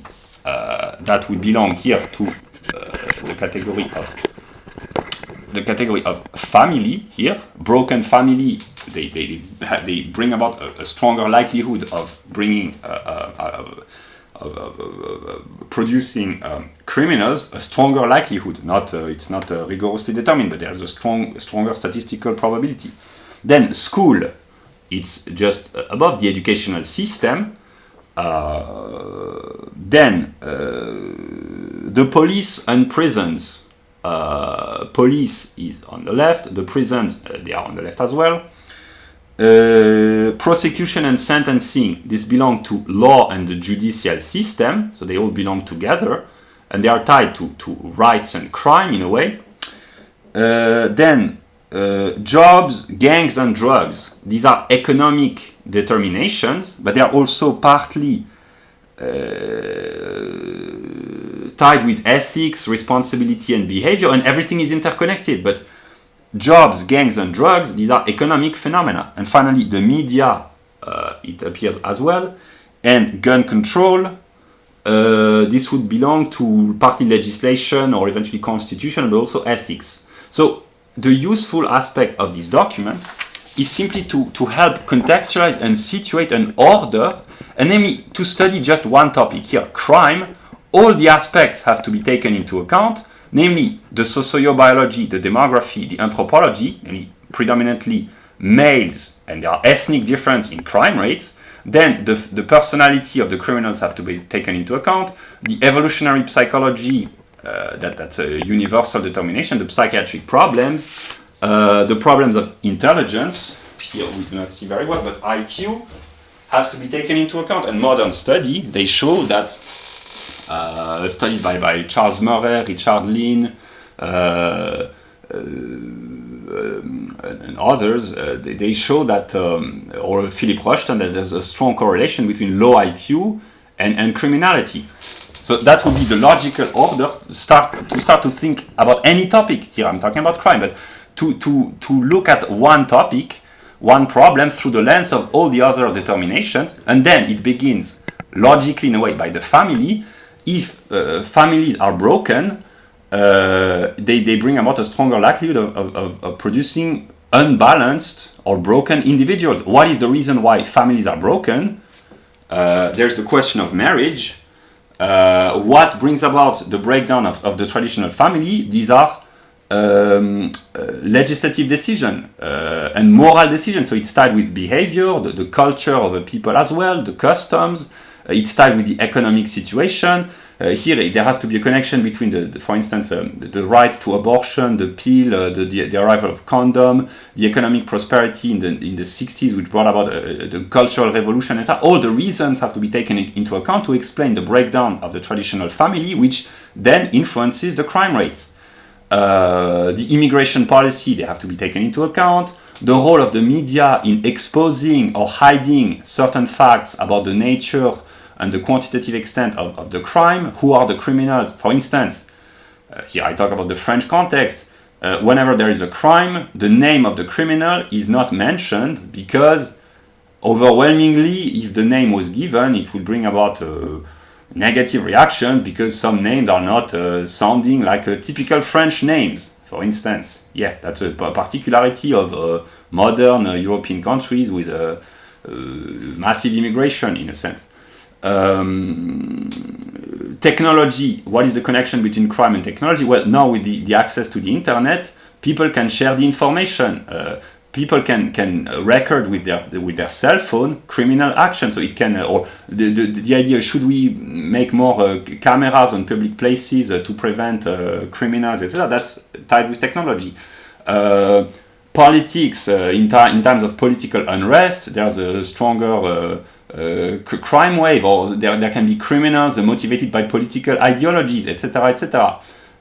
Sociology, it's partly tied with demography, with economics. The sociological status of criminals is strongly determined. Usually the petty criminals, they come from the lower strata of the society, and the people with a high status, they can commit crimes of a different nature, namely financial crimes, economic, etc., etc.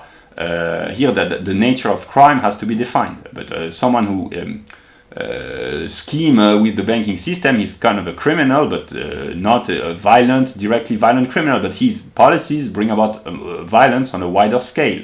And then there are the war criminals, etc., etc. Justice and the constitution, who is defined as a citizen, it's tied. If is it citizenship by blood? Is it citizenship by consent? Is it citizenship by adoption of a set of values? Is it given to anyone randomly, etc., etc.? All the aspects are tied together. The question of drugs that they mentioned, there is sometimes dark financing of drug cartels by lobbies or by the secret services. Sometimes they are in league with the drug traffickers in international drug trafficking, etc. So every layer is interconnected, but eventually it begins logically, one might say, with sociobiology in the realm of anthropology, and then with the family in the realm of the institution. And if there are problems at these two levels, they will be reflected in the rest of society. And in the realm of art, I know that usually people, they blame Afro-American hip-hop because they celebrate sometimes criminal action. That's not true of all of them. The best, they do not celebrate violence. Nas, I know I can, etc., etc. Kanye, he doesn't celebrate violence. Eminem, we are entertainers, we are guns, but to protecting ourselves, sing for the moment, he talks about this. Yeah, so yeah, that's just an illustration. But then, of course, in the movie industry, there is a celebration of violence. Or video games, there are debates. Does playing a GTA make you a criminal? Or playing Call of Duty, does it make you a criminal? Etc., etc. These are the kind of debates which start. So just what I want to say is that in order to think about any topic, one has to take into account all the aspects. But of course, there are some aspects which are more important than others. And here in the realm of crime, the book that I've talked about, that I've mentioned, is really good because they are competent and they know what they are talking about. But not all topic has to be taken to be mentioned with the same intensity. One might say, because not all topics are as important in the realm of, for instance, of grammar. It's not a fundamental determination when talking about crime. Maybe people are being harassed or attacked because they cannot speak properly. I can imagine a situation like this, but grammar, it's not very relevant in most crime cases. Yeah, but and the same goes with I don't know, with the separation of power. Of course, it's connected, but it's not fundamental. Economics is important, sociobiology is important, the family is important, and here, the solution, the way of talking about crime. I came with my books. I do not have the time to thoroughly read all the books, but I just illustrate. In order to understand the question of crime, a book like this, Dysgenics by Mr. Richard Lynn, it has to be taken into account because it's tied with sociobiology, demography, and IQ, and also behavior. Because if there are dysgenic trends in any society, and the book explains that it's the case in most world societies, especially in the West, and this book by Mr. Edward Dutton and Michael Woodley of Many, Michael Woodley of Many is one of a kind, because the many are one, etc., etc. That's a joke, because many, yeah. At our wits' end, why we are becoming less intelligent and what it means for the future. We are becoming less intelligent. This is the shocking yet fascinating message of At Our Wits' End. The authors take us on a journey through the growing body of evidence that we are significantly less intelligent now than we were 100 years ago. The research proving this is at once profoundly thought-provoking, highly controversial, and it's currently only read by academics. But the authors are passionate that it cannot remain ensconced. Never heard about this word. I discovered new English words. In the ivory tower any longer.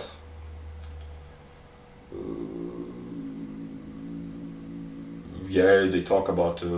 Can we find a way of reversing the decline of our IQ, or will we witness the collapse of civilization and the rise of a new dark age?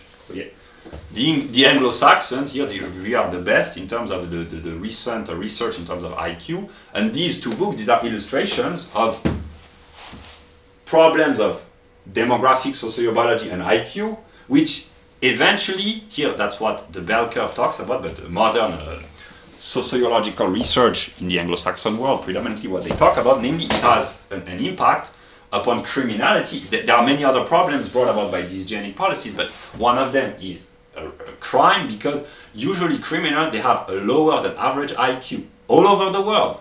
In all societies, the criminals usually, the majority of them, they belong to people with a lower IQ. So if there are dysgenic trends, and if lower self-control, it's not only quantitative determination of intelligence, it can also be a lower sense of self-control, higher impulses, lower morality, neuroticism, impulsiveness, etc. Here that will be tied with psychology. But if the population declines, it's a world trend, a worldwide trend. If the quality of the population declines, it's not a judgment of every individual, but simply if people become less intelligent, they become less intelligent. Yeah. If intelligence is partly tied with, I mean, I know the greatest criminals in the history of mankind, they were very smart people. I know.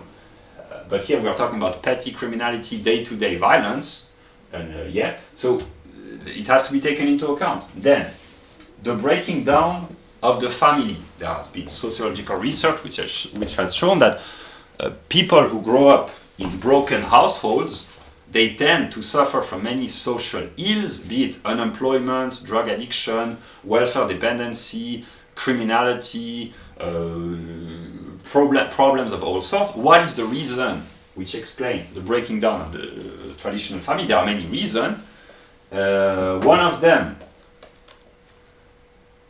the sexual utopia, the sexual liberation of the 1960s. I simplify here to the utmost, but basically women, they are free to have sex with whoever they want. The problem is that they only want the highest male, that's called hypergamy, which means that there are a lot of young males which are without access to women, which brings about frustration, and young males, they are the predominant cause of criminality, whatever the ethnicity. But the criminals, if we just take the demographic determination of age, these are mostly, statistical studies show, males between 15 and 30 years old, basically when the level of hormones is at the highest. So if you break down morality, you break down the family, you break down the economic system, you have a lot of young males who are out of job, or they have a job but they have no prospect for females, and if you manipulate the educational system with a bullshit ideology to say everyone is equal, men are women, etc., it's false. It's part of the process, but it's empirically and in a common sense view, it's false. It will bring a lot of frustration in young males, which will have an impact upon crime. What do you do to solve the problem? Bring in American common sense. Thank you, Stella. Fascinating womanhood. How the ideal woman awakens a man's deepest love and tenderness. Let me be a woman. Traditional common sense American books about men and women relationship and marriage and family. And if women behave like women and men behave like men, they will marry. The marriage will be stable, at least in the beginning. And if the fundamental building block of a society are healthy relationship between men and women, healthy marriages, this will bring about psychologically balanced children. I mean, psychologically balanced children can become criminals as well, and a lot of unbalanced children who grow up in broken households, they grow up to become very decent members of society. It's just a statistical tendency. It's not black and white. Oh, if I say black and white while talking about crime, I'm gonna have problems. Thomas Sowell, where are you? An Afro-American who is very intelligent about discussing the problems of America. I intended to talk about this. Where are the books? Yeah, Mr. Sowell. He advocated both books that I've been promoting. There's a quote by Mr. Sowell on this book and this book. Yeah. Yeah, so it's not black and white in a sense. It's not if you grow up in a broken household, you become a criminal, and if you grow up in a stable marriage, you become a decent, respectable, productive member of society. It's not how it works. But there is a statistical stronger likelihood that children who live in a household where there's alcoholism or broken marriages or violence or incompetence, etc., there's a stronger likelihood that they will suffer from psychological problems. Which might bring about economic problems of how to socialize and acquire sociological status and economic resources, etc., which will bring about a stronger likelihood of being out of sexual opportunities or not being able to sustain long-term stable relationship, which will bring about a stronger likelihood of committing crimes. Yeah, these are just statistical probabilities. This is not rigorous determinism, but yeah. So that's one way. I've just taken the books from my library. That's one way of solving the problems. And another way is to fix the economic problems brought about by socialist policies. There are many ways, but first is to identify the problem, and the purpose of my documents, what I call the make the educational system great again, is just to provide the formal way of thinking rigorously and thinking seriously about any topic. Yeah, that's what I could say. It's been 1 hour and 54 minutes. Now I will talk about logic. So here I've just very simply, I've improvised in the sense that, I had planned to show the books, but just what I want to say is that in order to make intellectual education, or I say intelligible, and to abolish the educational system and to replace this with something more interesting, is to provide at least the beginning, the formal structure. That's my contribution, personal contribution as of now. As long as I can, I will keep producing content in French, in English, but that's what I offer to the world. The intelligible structure of the totality. Yeah.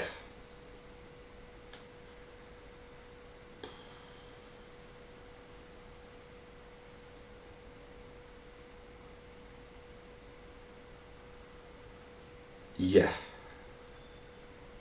So now we talk about logic. I will not make a lecture on it. I will talk about the useful aspect of logic.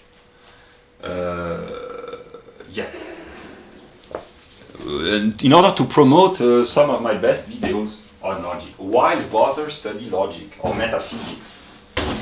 I will try to explain.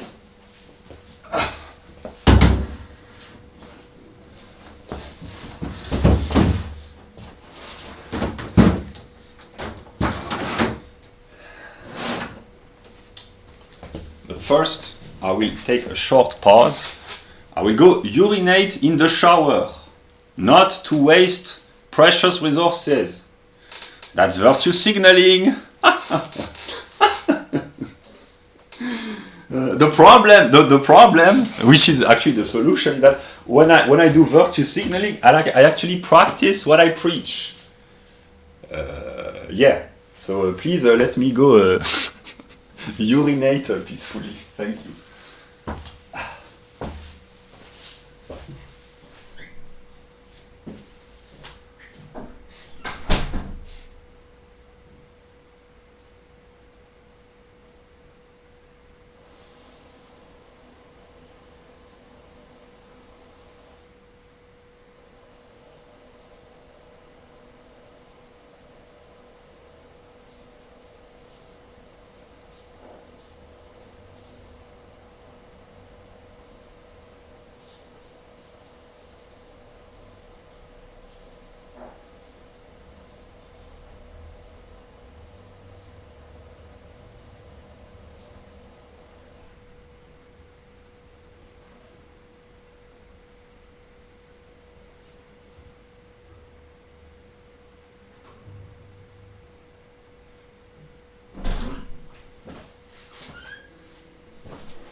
Yeah. Now, a little bit of demagogy. I'm being a demagogue. I eat an apple. See, I'm just like you. Yeah. No, people, either they have nothing to eat and they starve to death, like in some countries in Africa, or they do not eat apples, they eat fat and sugar and candies and whatever. Do I have my books? Yeah, that's the part I promote the book that I've kept promoting. Another example. The kind of books that I've bought recently, that I do not intend to read, because I know that they are not really great books. They are okay, but okay within the context of an intellectually decadent country like France. The Tyranny of Mediocrity, I will give away this book as well. Junk Food Strikes Back, about the junk food industry. Learn How to Sleep in order to be in good health, and The Death of Private Life. So, here that's my pause. I eat an apple, because an apple a day keeps the doctor away.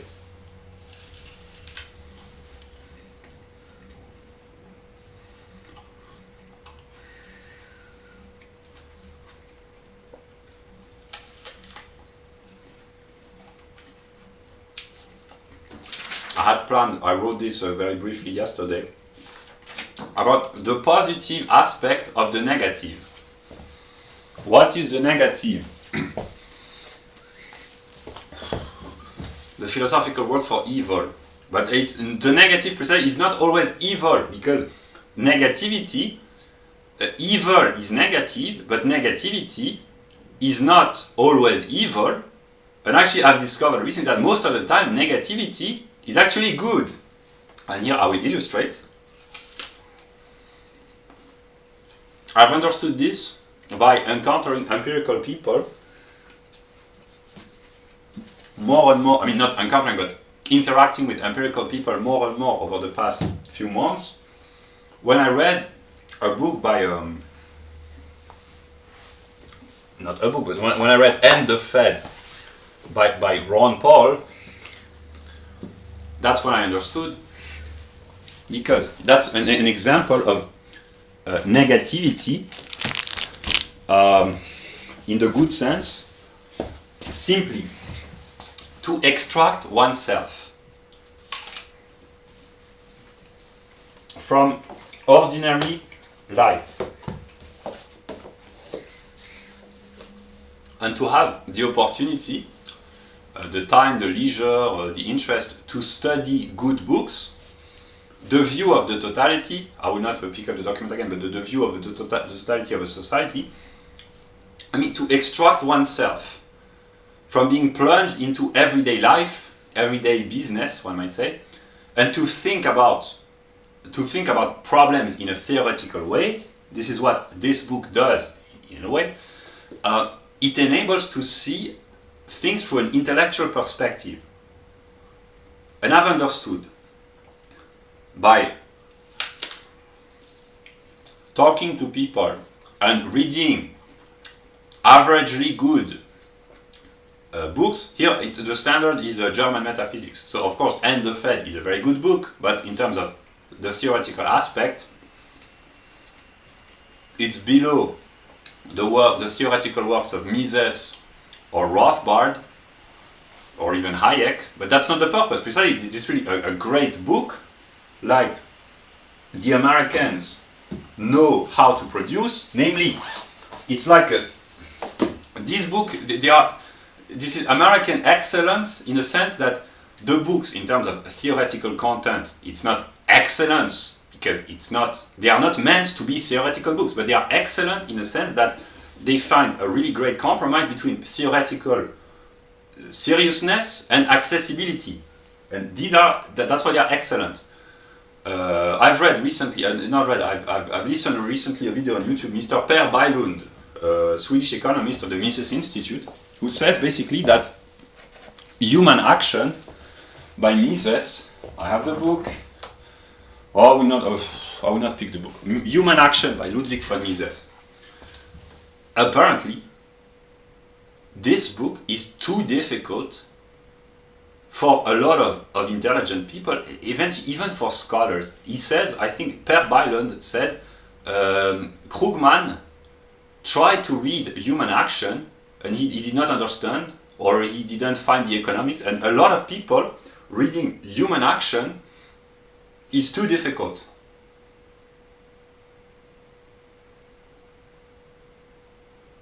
When I discovered this, I had again one of my reality check, maybe, that Human Action, of course it's kind of demanding, it requires focus and attention, but it's just a book about economics. it's not on the same standards as German metaphysics. And that's what I understood. Okay, I've been completely disconnected. Yeah. But yeah, so human action, that's very high standards intellectually, in terms of economics. The books by Ron Paul, they are lower in terms of pure intellect, but they are, in a way, they can envision to be better because they are more accessible in a way. So depending on what is called good, a book like this is really good, and a book like this is really good because they are adequate. Here I will use a speculative logic. They are adequate to their own concept, namely, if the purpose is to make an intellectually demanding book widely accessible, if this is the purpose, and actually it is, then these books are excellent. The purpose of a book like where is Di Lorenzo? The same go here. Actually, I've understood this. I can formulate this. If the purpose is to make a good, intelligible book about socialism to a wide audience, if this is the purpose, and this book is excellent.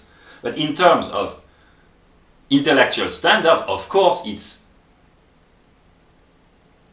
mediocre, not in a derogatory sense. It's simply in the middle. It's mediocre in comparison with the standards that Mr. Di Lorenzo could reach if he really wanted to make a theoretical book, but also compare with the standards of Mises, Hayek, Rothbard, Hoppe, etc., etc. But precisely, I've understood this. A good book is not the most complex and rigorous and systematic book possible, although at some level it is, but a good book, sometimes it's a book which succeeds in communicating with the audience that it is trying to reach. I've understood this.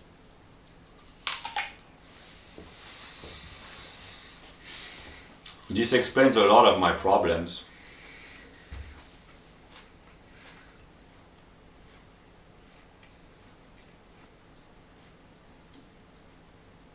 And in this sense, I would praise the Americans. These three kind of books, I will not show them again. Di Lorenzo, Ron Paul, Mortimer Adler, but also Charles Murray. Charles Murray, some of his books, they are really more complex. Some are accessible, but some are really more complex. But this is what I call American excellence, in a sense that it's average in terms of intellectual standard. Average here is not derogatory, it's simply in the middle. But actually, depending on what the standards are. Of course, not every economist can write human action, because good economists, they acknowledge that Mises was one of the greatest economists of the 20th century. So not every economist attempts to equal the very best standards. Precisely. I've understood this. Yeah. That's why I can be here negative, maybe in a moral sense. That's why most books which are being written, if we compare to really the highest standard, they are really not good. They are okay. They are from okay to yeah, but yeah.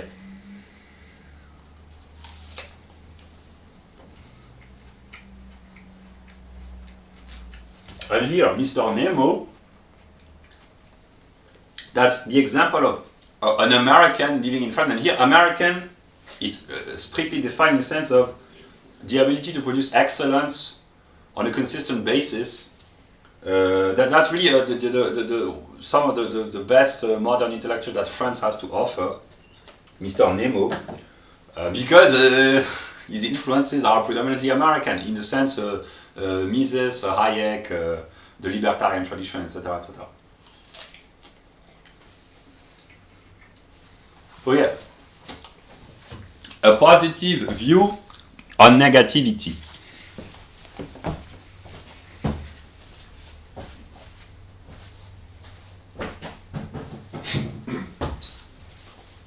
Investment in economics,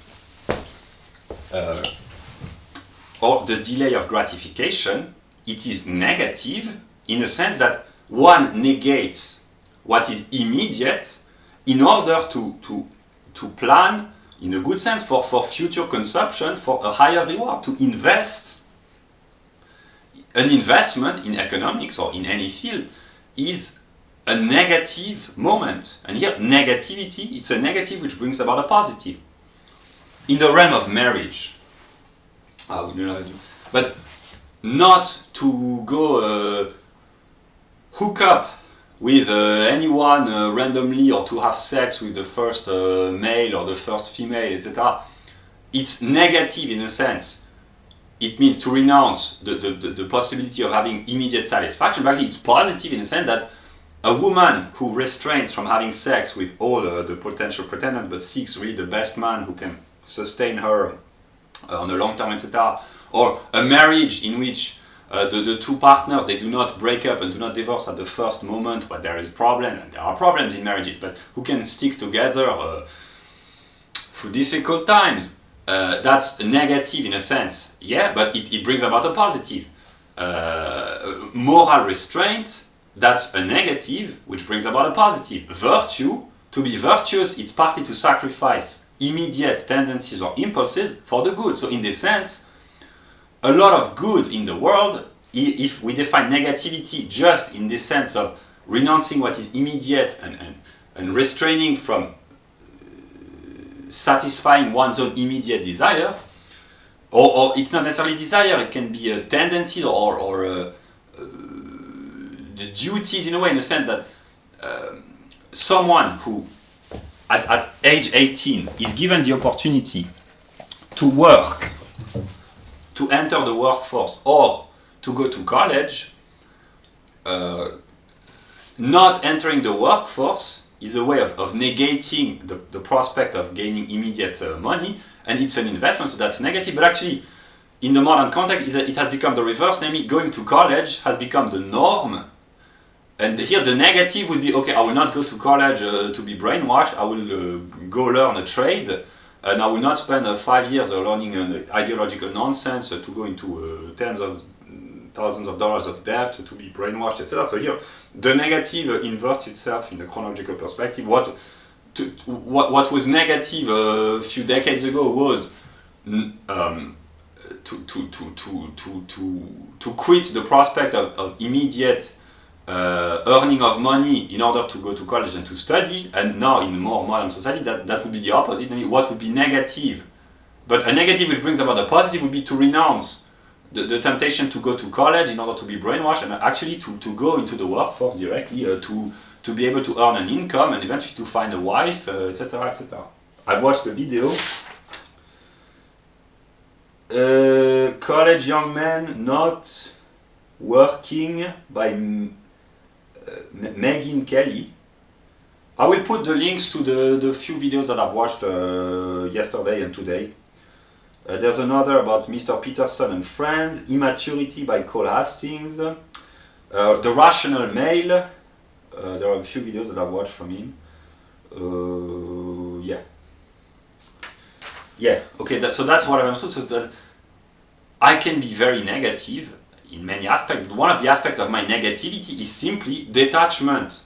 It's tied to my empirical history. Detachment from being plunged into the ordinary business of society and to have a cognitive perspective. And now what I'm trying to do is to interpret singular events and phenomena through the lens of my conceptual thinking. And that's why I am so disconnected, because that's one aspect of my negativity. I've understood this recently, is that negativity can mean just detachment, not moral, but simply intellectual detachment, to consider what most other people do not think about. The problem, the reason why scheming can occur on a social level, on a civilizational level, on a world level, is simply people either they do not have the intelligence, or if they do not have the time to simply take a step back.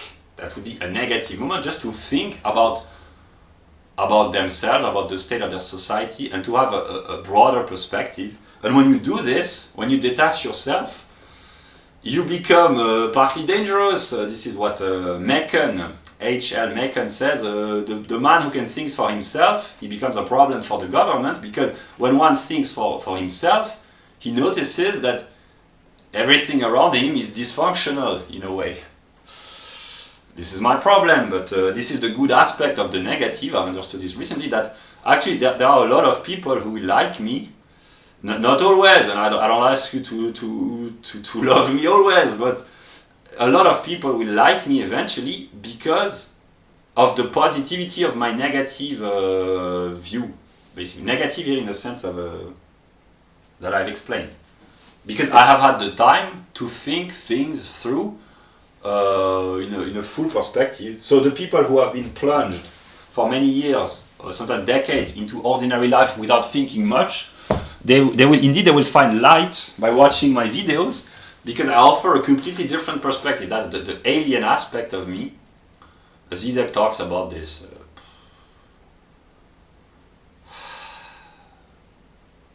Yeah.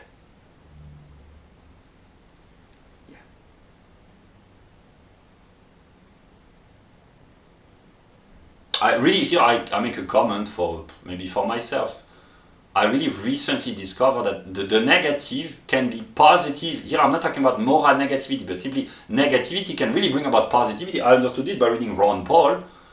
Simply to be negative sometimes means simply to think intelligently, and it's considered negative by the overwhelming majority of modern people.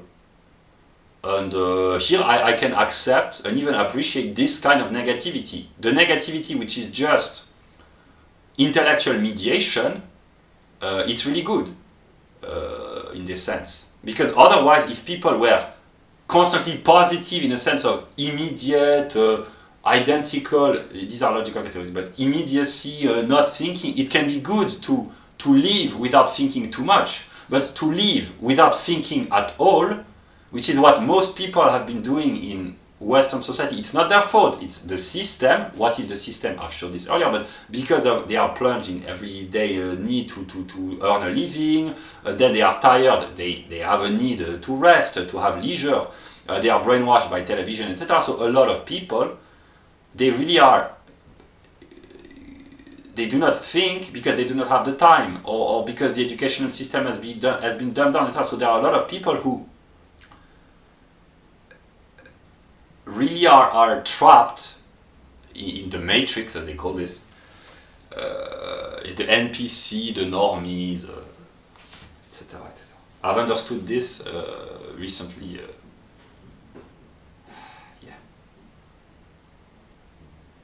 Which I explain.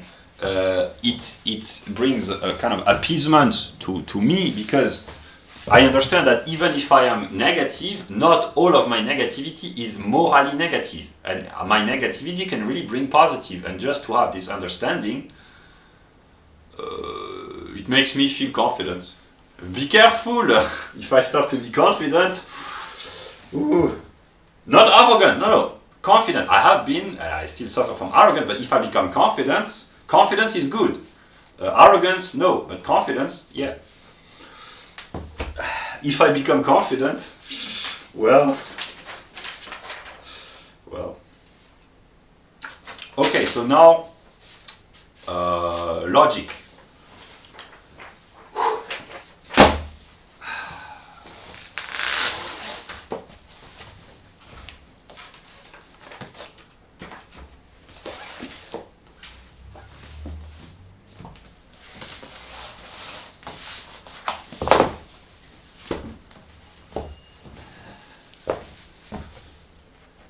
Okay. So the purpose is not to give a lecture on logic, but to explain the useful aspects in the perspective of trying to promote the abolition of the educational system and to make education great again. I just explained. I haven't, but if I'm a good, I don't know what to say. If I'm competent, I don't need notes, because I know what I intend to talk about. But just why bother study logic?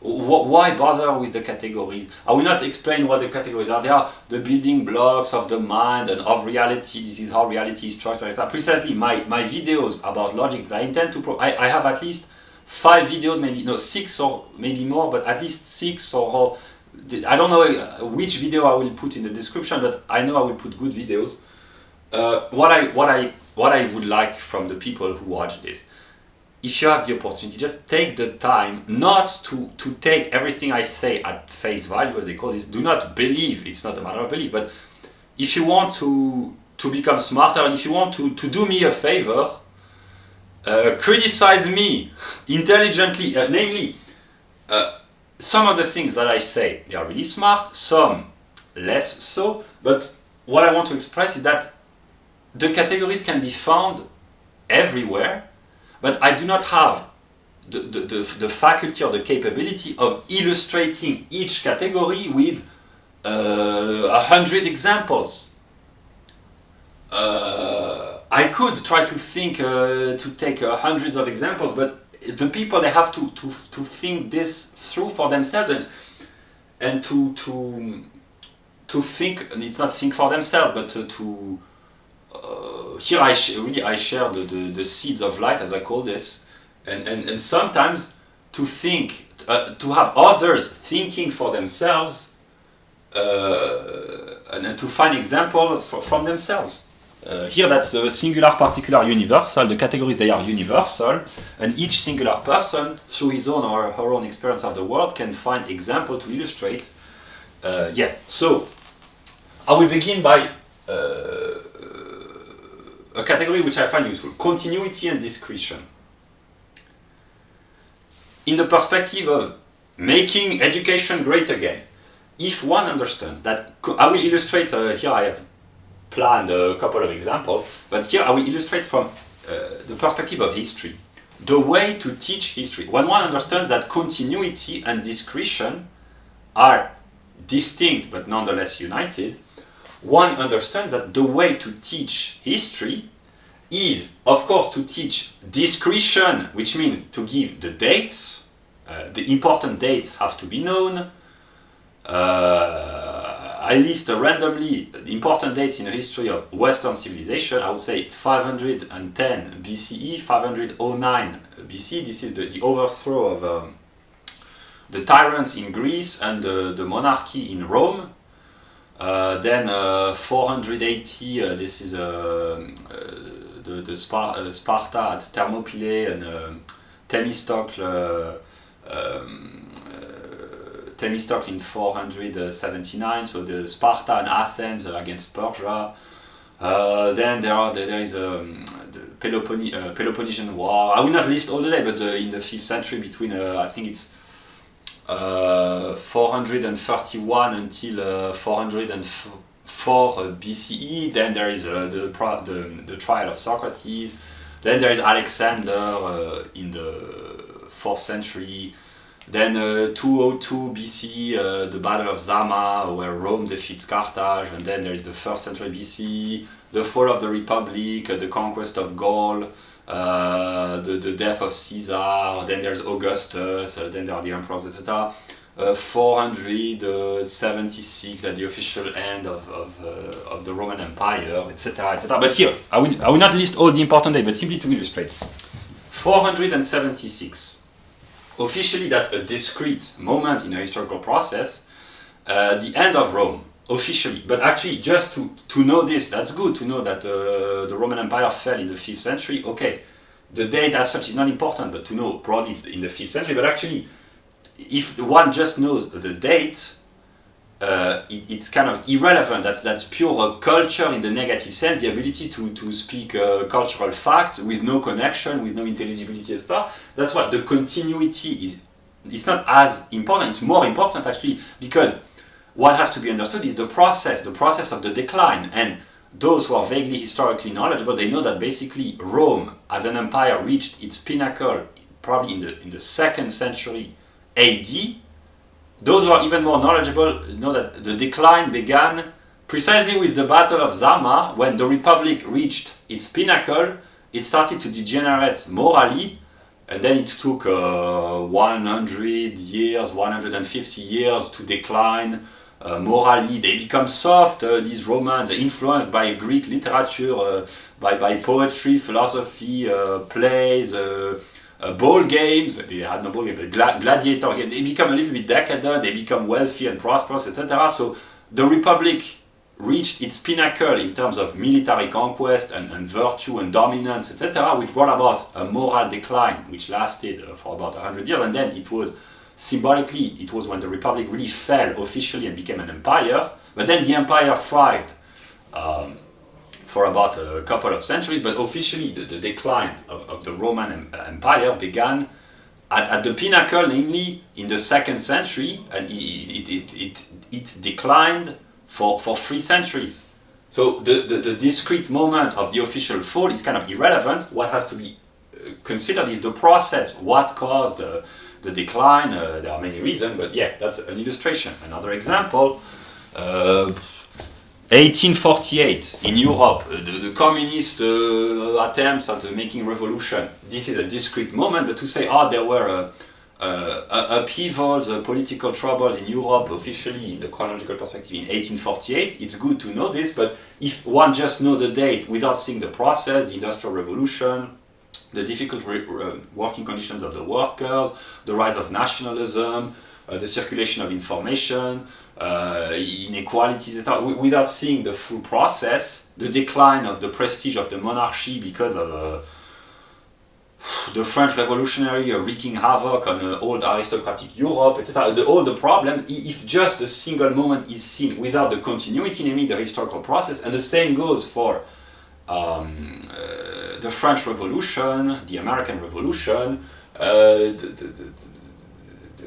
all major events, the 1929, the financial crisis, of course it's a single moment, that's a discrete moment. It's good to know that there was a crisis in 1929, but the entire process has to be reconsidered. The 1920s, with the development of mass production, the affluent society, the rise of a high middle class, bourgeoisie, etc., etc., speculation, etc., etc., overproduction, etc., etc. But then it has to be recontextualized even further. So all the world events, all the singular events, they have to be recontextualized. And here, these are the categories of discretion and continuity. In a historical perspective, continuity is more important than discretion. To be able to recite mechanically or mechanistically a number of dates, it's kind of useless. It's useful for children, but actually to be intelligent when teaching history or when studying history is to see the process. The dates, they are kind of, it's not irrelevant, but they are just road signs in a way. What is important is to see the process. That's just an illustration of the useful aspect of the categories. When teaching history, not only continuity is more important than discretion, but also when teaching history, I will not show a document, but the full view of a society has to be taken into account.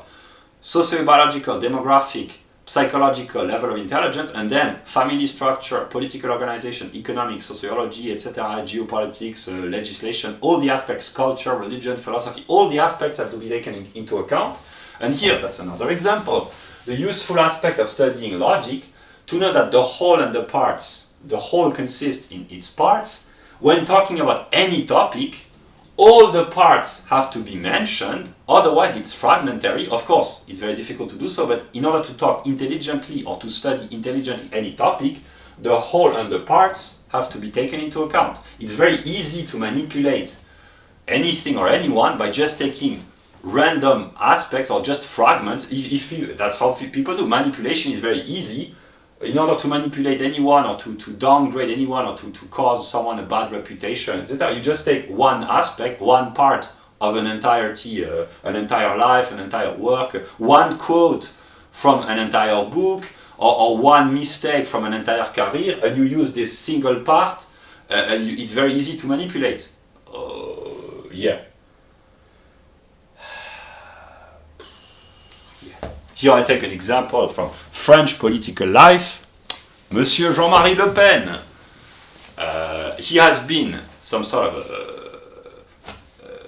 how do you call this? A scarecrow figure for decades in the French political life, but he was kind of it's kind of fake in a sense that he was within the French political life, and he was used as a scarecrow by the dominant leftist ideology. Say, oh, beware! If you do not follow us, here's the threat of fascism, etc. But he has been I mean, he has been manipulated by the establishment while accepting the manipulation because it enabled him to have status, prestige, money, etc., etc. He played the role of the bad guy for decades because the people in the establishment, they had a few quotes from him which were really controversial, and every time that he might become a little bit dangerous because his ideas, which were inspired by Reagan, not libertarianism, but liberty, private property, lower taxation, no to immigration, the traditional family, birth rate, that was Monsieur Le Pen was kind of the French Ronald Reagan for many decades. So just because he said some not very inspired or a dubious sense of humor, just a few quotes from him have been used consistently by all his political opponents, namely the entirety of the political establishment. Every time there's a rise of the population starts to complain, the establishment uses a few quotes by Monsieur Le Pen. Beware, he said this. Yeah, so you leave aside his entire political dedication to a cause. I'm not praising Jean-Marie Le Pen because, but I just explained. If you want to judge someone, you have to judge the entire process. Here, the Americans. That's one of the negative aspects of America. Your president, he can be very competent. He screws his secretary under the office, and then his reputation is ruined. I'm not defending Mr. Clinton, but I just explained that here that's the stupidity of democracy. A president. I'm not saying that Clinton was competent. Just imagine a situation where a president can be competent for the entirety of his mandate in all aspects, geopolitics, economics, public communication, he improves all the aspects of society, but he makes one mistake, and then it can be used against him. Yeah, I would be a little bit trash talking, not intentionally, but I know that, for instance, Obama, I have not studied the American life, but I know that Obama, his mandate as a president, as just a president, if we judge economically, geopolitically, it has been kind of very negative for most Americans, if not all Americans, but he has some sort of an immunity because of just an aspect of him, namely he partly Afro-American, or not even Afro-American, he's partly black, and just the fact that he's black, everything has been forgiven, and if he had been white, he would have been trash-talked by most people for his wrecking the economy with his policies. But he had just here, that's the opposite. One part, the fact that he's partly black, has saved the whole. And here, that's really the stupidity of democracy, that people, they don't care about how their country is governed. In France, Monsieur Macron, his politics, they are a disaster, but Monsieur Macron, very good looking. People forgive everything to Macron because he's good looking.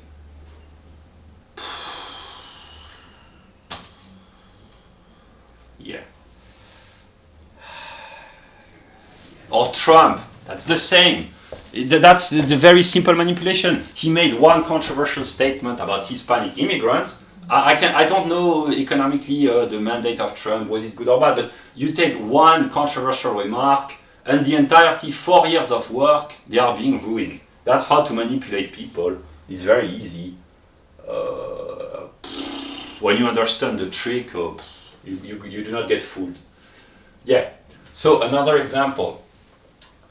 Attraction and repulsion, they are found at every level of being, but just to understand that people, I've repeated this, but to understand that people are attracted by what they find repulsive, it helps understand a lot.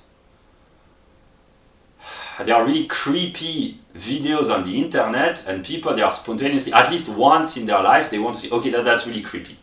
But I want you to see a creepy, kind of disgusting thing. Okay, I saw this, I will not watch this again. Some do, that's problematic, but all the people of the internet age, they have watched at least a few videos of really repulsive content, at least once, just to see, okay, that's what it's like. Okay, now I know, but well, I don't need to illustrate, I think. Yeah, but yeah. Yeah, that's just an example. One and many.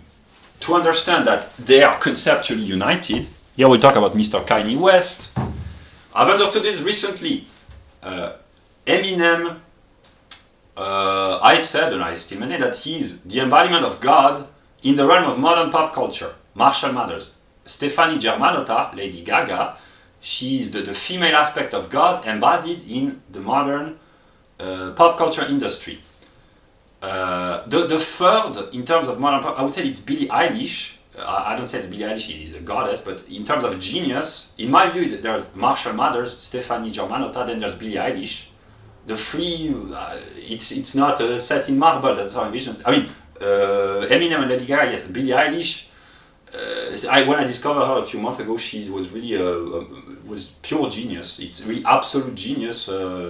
It's kind of weird, but it's genius. Then there are all the others. Taylor, I've discovered that Taylor Swift is an Aryan goddess, according to some people in the alt-right. I tend to agree, but not because the alt-right says so, but because that's how it is. But then Mr. Kanye West, I've discovered recently that he's accused of suffering from really a psychotic breakdown, not a psychotic breakdown, a psychiatric breakdown, or a mental, how do they call this? I've watched Mr. Shapiro talk about Mr. Kanye West and his psychological problems, but here, positive and negative, polarity. To understand that the structure of reality obeys a certain degree of polarity, which are the categories which structure the mind of God. So the people who are made in the image of God the most, Eminem, Lady Gaga, partly Billie Eilish, and Kanye West, he is partly one of the greatest geniuses in modern pop culture, and he's made in the image of God like every other human, but more so than most others. And in this sense, I've understood this. Kanye West can be said to be a god, an American god, and that's why he suffers from psychiatric problems, because these people, precisely that I've listed, they are geniuses, they are creative geniuses, but they suffer variously, and their genius partly comes from their ability to transcend their suffering through artistic expression, and to understand that the one is many, or that there is a polarity of positive and negative. Why bother study logic? Because it explains multiple personalities. Slim Shady, for instance, Eminem, Marshall Mathers, and Slim Shady, there are three aspects of the same person. There's Marshall Mathers, and Slim Shady would be the id in psychoanalytical term, and Eminem would be the superego, a way of transcending himself in a way, but the real man is actually Marshall Mathers. That would be the man in the middle, but the three aspects, Eminem, Marshall Mathers, Slim Shady, that they are three in one, like God, and that it can be partly analyzed through psychoanalysis. Stefani Germanotta suffers from mental health problems, and her genius comes partly from the fact that she has tried and succeeded in transcending her suffering through artistic expression. And Mr. Kanye West, I've understood this recently. I knew he was an artistic genius in pop culture, but I've understood now that he's accused of being bipolar, but to be bipolar, it's also partly within the mind of God. I suffer from psychoanalytical, psychiatric, psychological problems, which can be understood through the lens of logic. And when one understands this, it can help cure. So, Kanye West suffers. He's a genius because he suffers, and he suffers because he's a genius. That would be Wechselwirkung. The same goes for Marshall Mathers, the same goes for Stephanie. Billie Eilish, she's a genius, but I don't know enough about her empirically. But all the greatest artists, here it's true in the realm of modern pop culture, but for the people who have a broader culture, a lot of great German poets or German philosophers, they suffered intensely as well. Nietzsche suffered a lot, and he's a genius. Novalis, here he did not suffer psychologically, he suffered from a romantic, he lost his beloved, the girl that he loved. Yeah, but Hölderlin, not only the German, but usually the great poets, Dostoevsky, he's not German, but Dostoevsky suffered as well, and all the greatest achievements in terms of literature, music, poetry, they are often expressions of torment, not only, but not all tormented souls produce great art. They can produce, negativity, but the majority of the greatest artists, they were tormented. So in a sense, I've understood this about Kaini.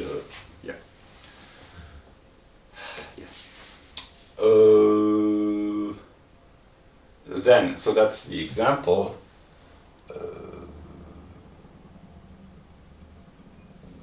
What else can I say? Reality, I've illustrated this over and over again. People use real or true in ordinary sense for many expressions. That's not real work, but what do you mean, real work? Real is a logical category, and for instance, to be a social helper, to be a social welfare servant, a social civil servant working in a realm of welfare, it could be said it's not a real work in a sense that it's part of the bullshit jobs, or there are a lot of how do you call this, the people who are hired either by the state to help people quit smoking. That's, in a way, that's a bullshit job, in a sense that this job should not exist. The state, in the countries in which the state finances it, the state ought not to finance people to help others quit smoking, because it should be personal responsibility. Or the same goes with alcohol addiction. Either it should be free, voluntary associations like anonymous alcoholics, etc. But it's not the role of the state to monitor the behavior of its citizens, because then it becomes the nanny state and it reinforces the irresponsibility. People ought to be, it's the role of the community, first the family and then the community, to take care of the moral behavior of their members. And if families and communities are healthy, there is no need for a state who takes care of everything. Yeah. So that's why there are a lot of jobs which are not real jobs from the perspective of the state. They are bullshit jobs in the sense that they are not productive. They might produce quantitative wealth in terms of quantitative measure, but they're not real wealth. And here there's a distinction between what is really useful and what is just economically measurable. Here that would be the debate of economics, but the category of reality can be very useful. And in another perspective, so the bullshit jobs, they are not real work, but in another perspective, real work can mean blue-collar work, in a sense that if it's not, that's one way of envisioning things, that real work could be envisioned as having to plunge your hands in the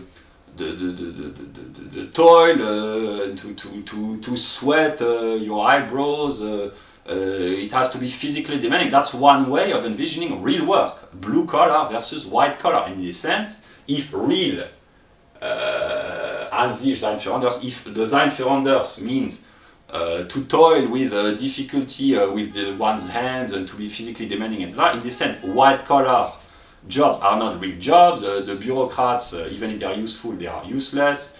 The scholars, the bankers, the CEOs, etc. But to say that white-collar jobs are not real jobs, really that's communism in a sense of Pol Pot. Really, it can be a little bit insane, because the engineers, they are not blue-collar workers, but they are very useful. It's just an illustration. So the proper balance has to be found. But to say what does it mean to be real, or what is a real masterpiece, it doesn't only have the reputation of being a masterpiece. The reputation is worthy of its reputation, but it's really, in a sense, it's not just people talk about this, it's a real work of art. It's not just the reputation, it actually is a work of art. Namely, how should I explain this? I will take an example. Virgilius, the Roman poet, is considered to be one of the greatest, Shakespeare or Dante or Goethe, they are considered, or Homer, of course, they are considered to be the greatest poets in the Western tradition, but in the entire world, probably poets in the sense of epic poetry, or and usually people do not read the classics, but when people have the intelligence and the education to appreciate the classics, usually they say, okay, that's really good. It's not just it has a good reputation. If you really take the time to read some of the greatest books, there's a reason why they are considered to be good. It's not fake. It's not just here that not just the Sein Führenders will be the reputation and the Ansicht will be the content. In order for a work of art to be real, there has to be both moments, and usually the works which have been praised throughout the centuries, they are really good in a sense that they have not, they deserve their reputation in this sense. Let's not forget Milton, John Milton, yeah. Maybe he will not forget about me. That's a private joke. It's really funny. Yeah, but who can get this joke? The English, they have become so decadent that even if I start making poetic jokes about their greatest poets, I'm not sure that many English people can get my sense of humor. Yeah, so that's just an example.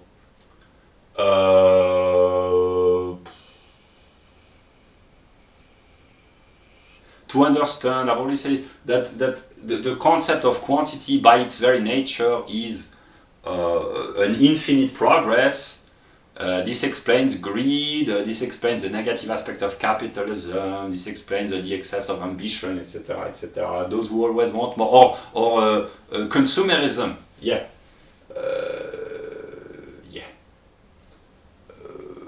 This is just an illustration.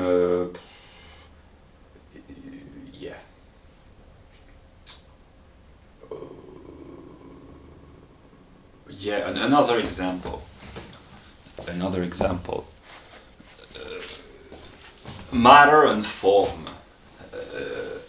The material aspect, or the content and form, matter and form. A content has to be properly formed. It has to be presented in a proper form.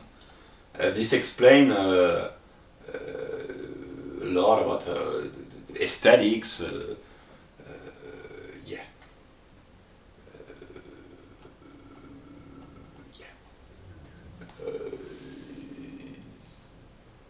Positive and negative, identity and difference, diversity. The category of diversity turns into comparison of equality and inequality. The positive and the negative, it can bring about opposition. The entire modern political life of the Western world can be explained with these few categories. When people understand that identity is different, difference is identical, they are diverse, they bring about comparison of equality and inequality, positive and negative, and opposition, well, yeah. The inner and the outer, they are conceptually united. That's why I have been doing introspection, because to try to cure one's own inner problems, if one is at peace inwardly, it prevents one from exteriorizing negativity, because if the inner is suffering, it's being exteriorized. That's why one way of solving problems is to do introspection and to promote psychology. That's what I've been doing, the channel Psych2Go. Yeah, that's one of the useful aspect of logic.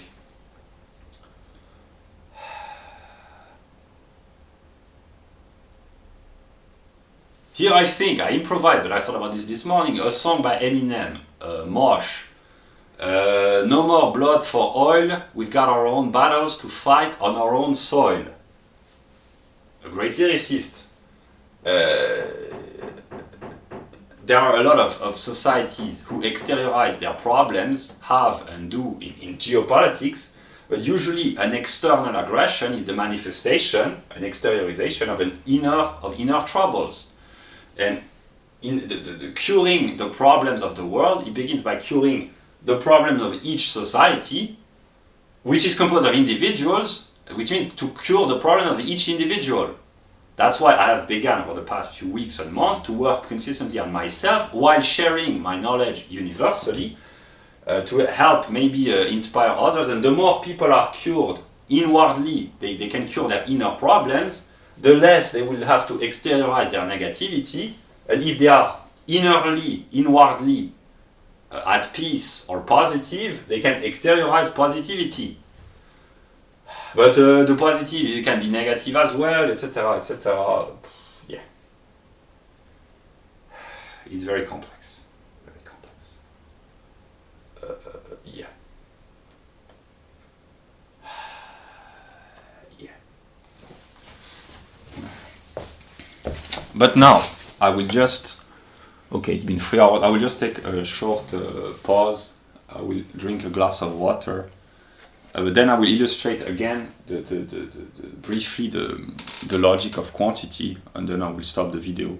This will serve as an introduction. Yeah, I will just drink a glass of water.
When I talk about logic or about the system, it kind of appeases my mind for a few hours. Then I watch my videos before publishing the videos, and it kind of appeases me sometimes. Some of my jokes are really funny. I laugh at my own jokes because no one else does.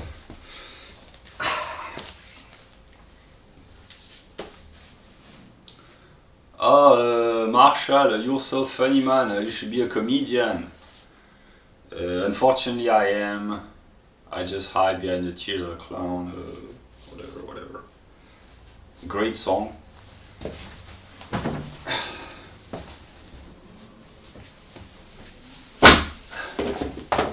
Yeah. So now a little bit of controversy, but for the sake of illustrating logic, I've recently, yesterday, watched videos by Mr. Tomassi, Rollo Tomassi. I already have one of his books, The Rational Male, but I get the idea, basically. I will talk about men and women relationships and the attractiveness of women, or lack thereof, and the attractiveness of males, or lack thereof, which is logically determined by the category of quantity, the categories of quantity.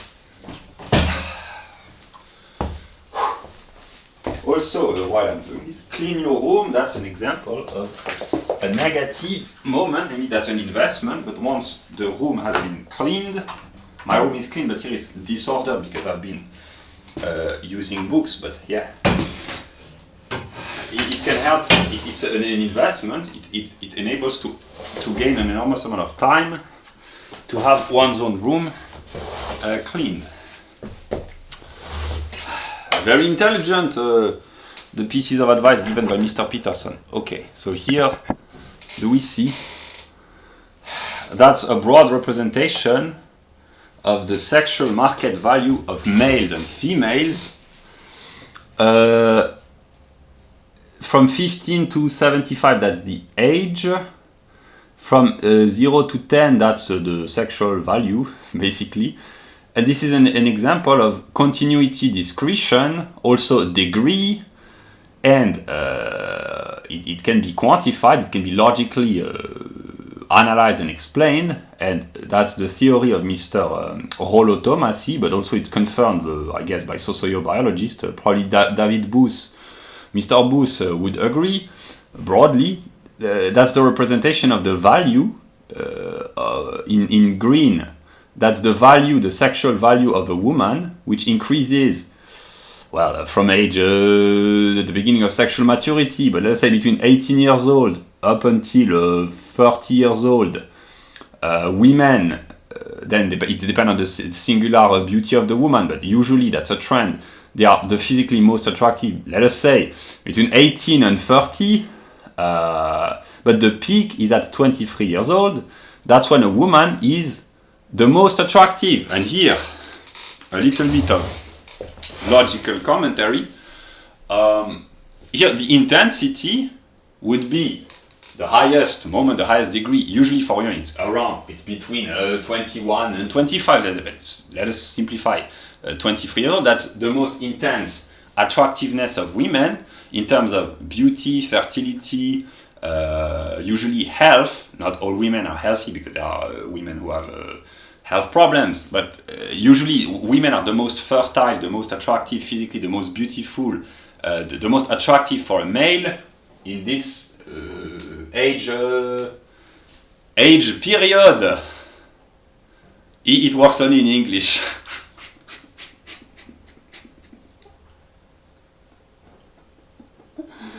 I don't know. Here, I don't know enough about the English language. If a woman could say, when I was in my early 20s, this was my best period.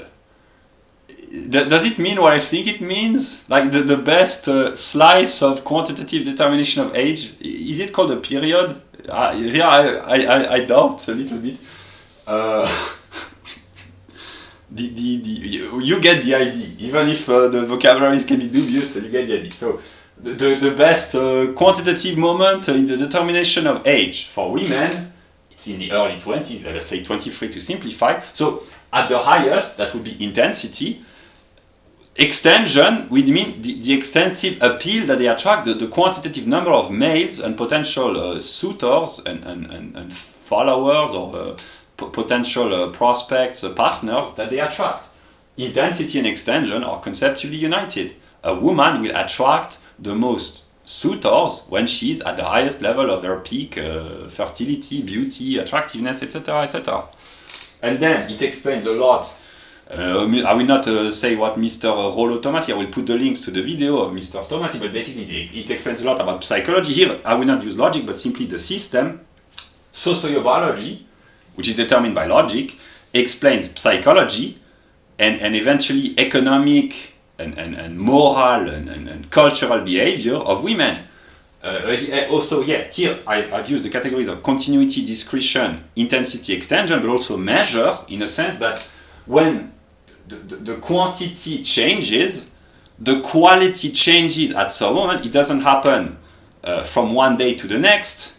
It can happen like this. The change of measure can be instant. The example in the physical science is water, which is 1 degree, is liquid. Water, which is 0, it immediately turns into ice. There is an immediate change for a simple quantitative determinant. That's an immediate change of quality due to a quantitative change. But here, the qualitative change, it can be more gradual, but it's nonetheless a quantitative change which brings about qualitative change, namely the older a woman becomes and gets, the less attractive she becomes physically. Obviously, no matter how hard she might try to use makeup and beauty products, there is a decay of the flesh, one might say. But it also brings about qualitative changes in terms of psychology, not necessarily for the worst. It can be, usually in modern societies, women become bitter and more resentful if they have not secured a male. It's a qualitative change in terms of psychology for the worse. Usually that's why a lot of women have been resentful and still are resentful, but it can also bring about qualitative change. Here, quality doesn't mean good or bad. It's a change of quality of characteristic, but it can be good in a sense that a woman grows older if she has become if she has found a proper husband and found stability or found a purpose. She can become more wise, more competent as a mother, or more participating in the community. There are various ways of improving with age. But in modern societies where a lot of women are not married because of the feminist ideology, they tend to become bitter when they grow older because their sexual market value decreases significantly and drastically past their mid-20s, and especially in their 30s. Yeah, and for men, I've just copied the presentation, but it's perfect. The value of a male before his 20s is almost worthless because men have no status, no money, etc. Maybe they lack confidence, etc. So young males, they are usually worthless in the eyes of attractive women. And then there's a slight increase in the 20s, and they reach their peak towards 38 in terms of social status and attractiveness for females, because usually males in their 30s, they've had the time to build, when the economy has not been screwed up by socialist policies, they've had the time to build social status, reputation, power, influence, money, resources, etc., etc. They have grown more confident, they have stabilized themselves, etc. That's why men and women, they are really different. They are different biologically, which brings about change. Difference in psychology and changes in differences in economics and sociology and at all levels.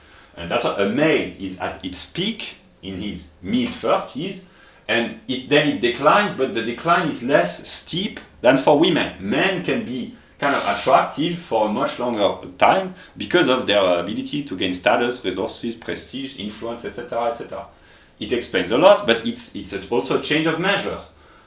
Men, they grow better in their 30s. Usually, it's not always the case, but usually they grow better with age, like fine wine. Yeah.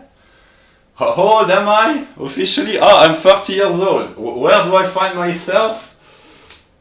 Oh, I look to the future with hope. That's a joke. Stella, how old are you? 21. Maybe we could wait a couple of years, and I would be really attractive, and you would be. That's a joke. That's a joke. Yeah.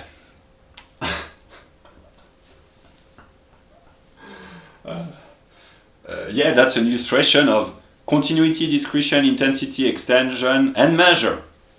Yeah.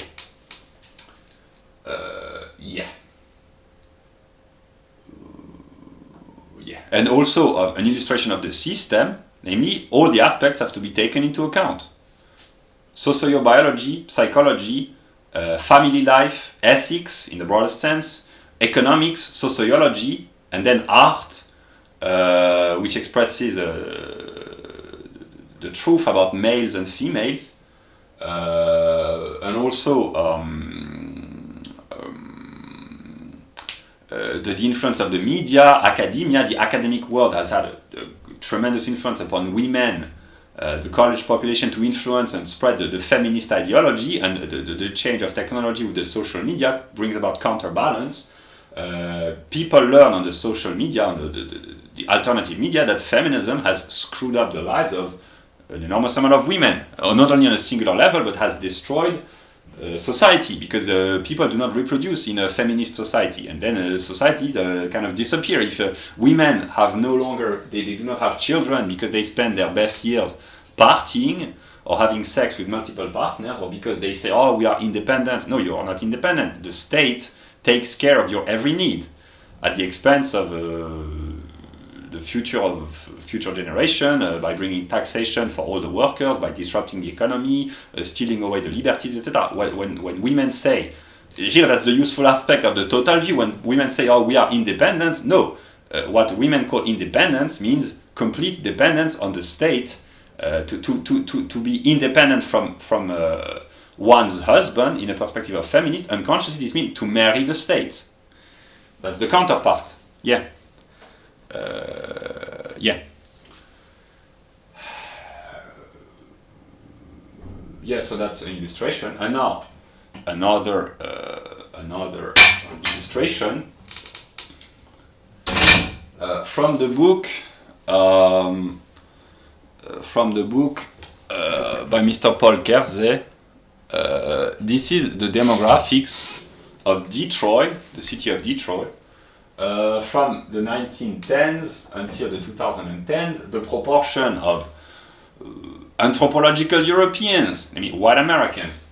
Apparently in 1910s, in the chronological perspective, there were 98.6% of whites in Detroit, and the numbers have declined, and in the 2010 there were only 7.8% of whites in Detroit, which is being illustrated by the graphs here. And again, we find the same categories, continuity. There has been a continuous decline of the proportion of white Americans living in the city of Detroit.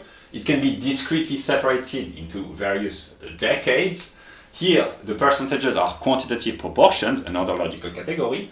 The reputation of Detroit was the most extended, I think, in the 1950s with the General Motors and the automobile industry. It was at the peak of its prestige, as far as I know, in the 1950s, or even maybe before, but it was at the peak of its prestige when there were factories, etc. And the extensive aspect was the ability to conquer markets, the power and profits of General Motors, or all the automobile industry, the economic influence and wealth, etc. Here, I don't know empirically the history of Detroit. I only know the broad tendency.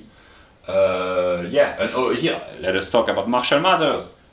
In order to understand Eminem, one has to understand the sociological context, the city in which he grew up. I think he was born in the 1970s in Detroit, and he was born in a economically declining city, and his personal history of being bullied in school, the problem with the educational system, the violence, etc., etc. It has to be recontextualized. It has had an impact upon his artistic expression. Yeah, that would be the total view, the useful aspect of having a full view of society. And yeah, the quantitative changes, again, they bring about qualitative changes in terms of Detroit has declined. And Mr. Thomas Sowell, a great American, because he's willing to discuss the problems confronting the city of Detroit, but confronting America in a neutral way, and he talks, that's what I think about the question of race.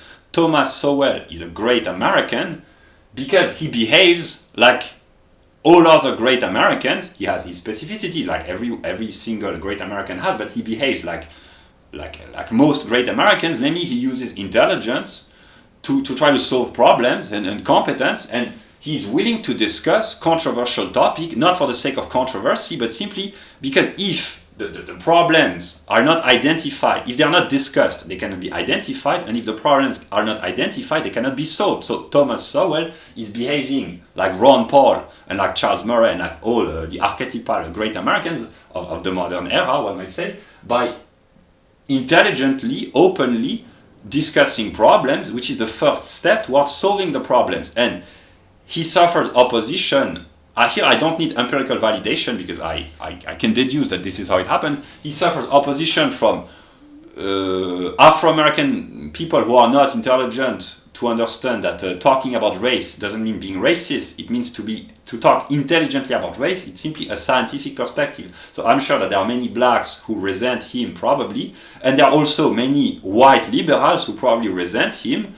So stupid people, not in terms of quantitative determination of intelligence, but people who are blinded by ideology, whether they are white liberals, usually privileged, or black scholars who are not very intelligent, not in terms of IQ, but in terms of ideological intelligence, or even, I'm not sure that Afro-Americans with a deprived background or low IQ, I'm not sure that they have even studied the works of Tomassi, but he probably suffers opposition, but he is ideologically with the intelligent Americans, the libertarians, which are predominantly white, but precisely the intelligent Americans, Ron Paul, Charles Murray, Di Lorenzo, etc., they might be, and many others, they might be personally attached to their ethnic identity on a personal level, but they do not talk about this in their writings, not out of hypocrisy, but because they denounce the problems by identifying the correct problems, which are universal and which affect all the members of society. When Ron Paul talks about the Fed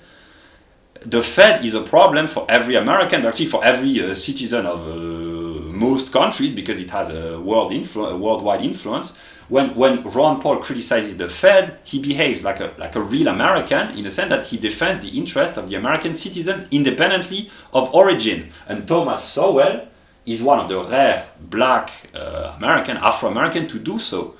And when Charles Murray, the same. That's why they are authentic American, in the sense that they use intelligence and strength of character to transcend the problem of race. Then their personal, what they face, I don't know the personal story of Mr. Thomas Sowell or Mr. Charles Murray. I now broadly know about Ron Paul because I've read And the Fed, but whether Thomas Sowell prefers Afro-Americans on a personal level, that's kind of irrelevant. That's important for him and good for him if he have a happy life. But what is important is that when he speaks publicly, he advocates universal solutions to universal problems in an intelligent way. And in this sense, he uses common sense, intelligence, hard work, and ethics in a good sense to solve problems. And here, the problems also are universal in the sense that there are a lot of people, whether they are usually white liberals or non-whites, whatever their origin, who criticize race realism or simply the fact of mentioning the problems brought about by multicultural society. They criticize this by accusing those who talk about this openly to be racist, but what they don't understand is that not talking about this prevents one from solving the problems, and who is affected by the problems. I haven't read the book, but I can anticipate that there are, of course, a lot of economic problems and sociological problems in Detroit and in many other Western cities, American cities, but Western cities at large, and problems of crime. And though the first victims of the crime waves, they are overwhelmingly Afro-Americans in the case of Detroit. These are overwhelmingly black people killing other black people. The broken homes, they are predominantly black. The broken household, the drug, etc. It affects predominantly the black population, and the same goes in the case of continental Europe. The broken society affects predominantly the most fragile population here. That's white leftist view, but not hypocritical. Namely, they are the first victims of criminality, drugs in non-assimilated immigrant population in continental Europe, which are predominantly Muslim. They are Muslim themselves. The rapes, the crimes, they affect overwhelmingly Muslim women and Muslim men, and also by consequent also white women and white people. But not to be willing to talk about the problems in an intelligent way for the sake of moral blindness, it seems to be good, but actually it's evil, in a sense that the consequences are that the people who are supposed to be defended here by the white scholars, the white liberal scholars, they actually suffer from the lack of willingness to intelligently talk about the problems.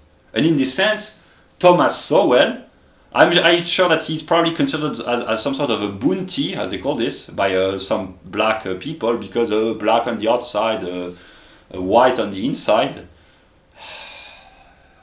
Yeah, but actually he does more good to Afro-Americans, not directly, because maybe he hurts their feelings, but actually in a full perspective, by being a voice of intelligence and reason, he does more good to Afro-Americans and to all Americans than than either the white liberal scholars who falsify the scientific data or who uses morality to guilt and to shame whites who dare talk about the problems, and the blacks, whether they are scholars or middle class who might have a problem with people like Thomas Sowell. Thomas Sowell does more good to all Americans than either the white liberals or the blacks who criticize him. And he's a voice of reason and sanity in a civilization. Here I talk about the West, in a civilization gone insane. Yeah. But here I will make a comment. This behavior, the ability to be critical against one's own ethnic groups, because Thomas Sowell, by praising the works of, for instance, the Flaherty or Mr. Kersey, he kind of indirectly criticizes Afro-Americans, to which he belongs on a singular and particular level, but being self-critical in an intelligent way against one's own ethnic community, for white people, that's the average way of behaving. White people, they do this spontaneously. They are very self-critical against themselves. So for white people, it's self-evident. White people, they spend most of their life, when they are intellectuals or politicians, criticizing other whites. Thoroughly, sometimes viciously, sometimes brutally, sometimes intelligently, but this is part of the historical tradition of the West, but it's not cultural. It's cultural as well, but it's socio-biological, and here Kevin MacDonald explained this kind of very well. White people, they are very self-critical with themselves and with their other peers of the same ethnic group, and this behavior to transcend one's own race, to think universally, I've already said this, and this is not my belief, this is my knowledge, because it's empirically validated, it's logically sustained, it's coherent, it's rational, it explains a lot. It can be maybe adjusted, but it explains a lot that white people, they are spontaneously very critical of their own ethnic group, which can bring about negativity when it degenerates into moralistic will to guilt and to shame mindlessly, but it can also be very positive. The reason why European societies, here it's a synonymous for white, the reason why European populated societies have been so successful, one of the main reasons, there are others, but one of the main reasons is the ability that whites have shown and show consistently of being very self-critical, always trying to improve themselves. And this feature, when it does not degenerate into the excesses of moralistic political correctness and manipulation, it can bring about, and it has brought about, tremendous progress. And Thomas Sowell, in this sense, he thinks like a white person, but for the good, for what is best in white people, namely the ability to be self-critical even against one's own ethnic group for the sake of improvement. And in this sense, he seems like an odd figure because there are very few, quantitatively, there are very few non-Europeans who do this as rigorously, as honestly, here for the good, and as consistently as white people do spontaneously. That's why I think, and I know that Thomas Sowell is an authentic and a real, I even said the best, maybe the best American in a limited sense of what an American means in terms of an institutional country, because historically, from his singular perspective, he is part of the victim group, if one thinks in terms of victim of oppressor, but he has transcended through intelligence his victimhood, not by being resentful against the historical oppressors, but by being adopting what is best in the European ethos, the Anglo-Saxon and European and Germanic ethos of the United States of America, namely transcendence of ties for the good, for the greater good. But those, here, I've already said it, but the people who constantly seek to transcend their own race through morality, universalism, etc., these are overwhelmingly white people. And when a non-white person does this, it appears as really odd, but actually that's the greatest homage that one could pay to white people, because Thomas Sowell, I haven't read any of his books, but I get the idea. But he's a great intellectual, his videos are available on YouTube, he's a great intellectual, and in his work he promotes the well-being in the perspective of making money and being prosperous, etc., which is important, but yeah, but the well-being in a traditional American fashion, the well-being of all Americans. In this sense, he's a universalist in the most noble sense. And Yeah, that's my honest thoughts expressed as I can express them. And yeah. And here I will. The reason why a lot of people become racist on the right is that if they are intelligent, they have to acknowledge that there can be, it's not that there can be, there is greatness in all ethnic groups, but when white people become racist, it's for quantitative reasons, simply because Afro-Americans or non-Europeans living in European society who behave as the ideal standard of ethical behavior for white people. Here I'm not talking about morality and personal behavior, I'm talking about intellectual honesty and transcendence of self, namely seeking to reach what is universal independently of one's own singular aspect, which means the spirit of science in the good sense. Quantitatively, this spirit is overwhelmingly embodied by Europeans, in the broader sense, by white people, overwhelmingly. That's why this explains logically racism, namely the racist, they are simply disappointed by the quantitative occurrences. Even the most stupid racist, he has to acknowledge that there are a lot of white people who are not great at all, and there are some black people or people of all colors who are really great, but what he unconsciously or consciously thinks is that the quantitative relationship is imbalanced, which explains a lot of racist problems. Yeah, but yeah, that's what I could say about the utility of studying logic.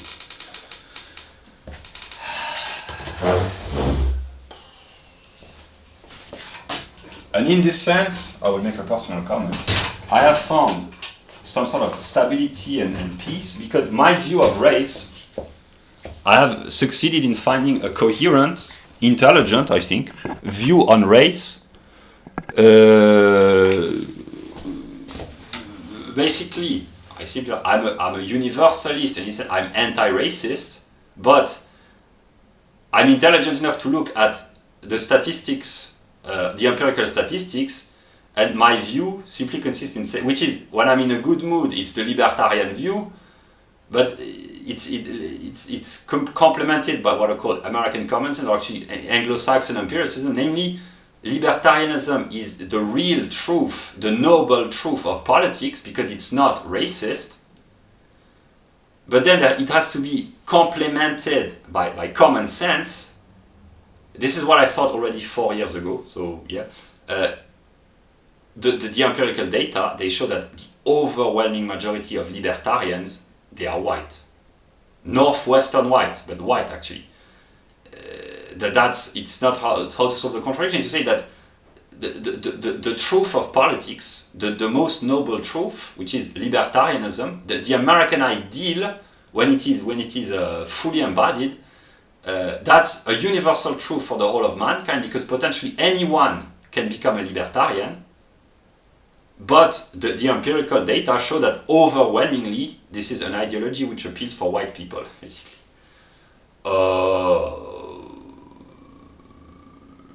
Yeah. That's what I can say.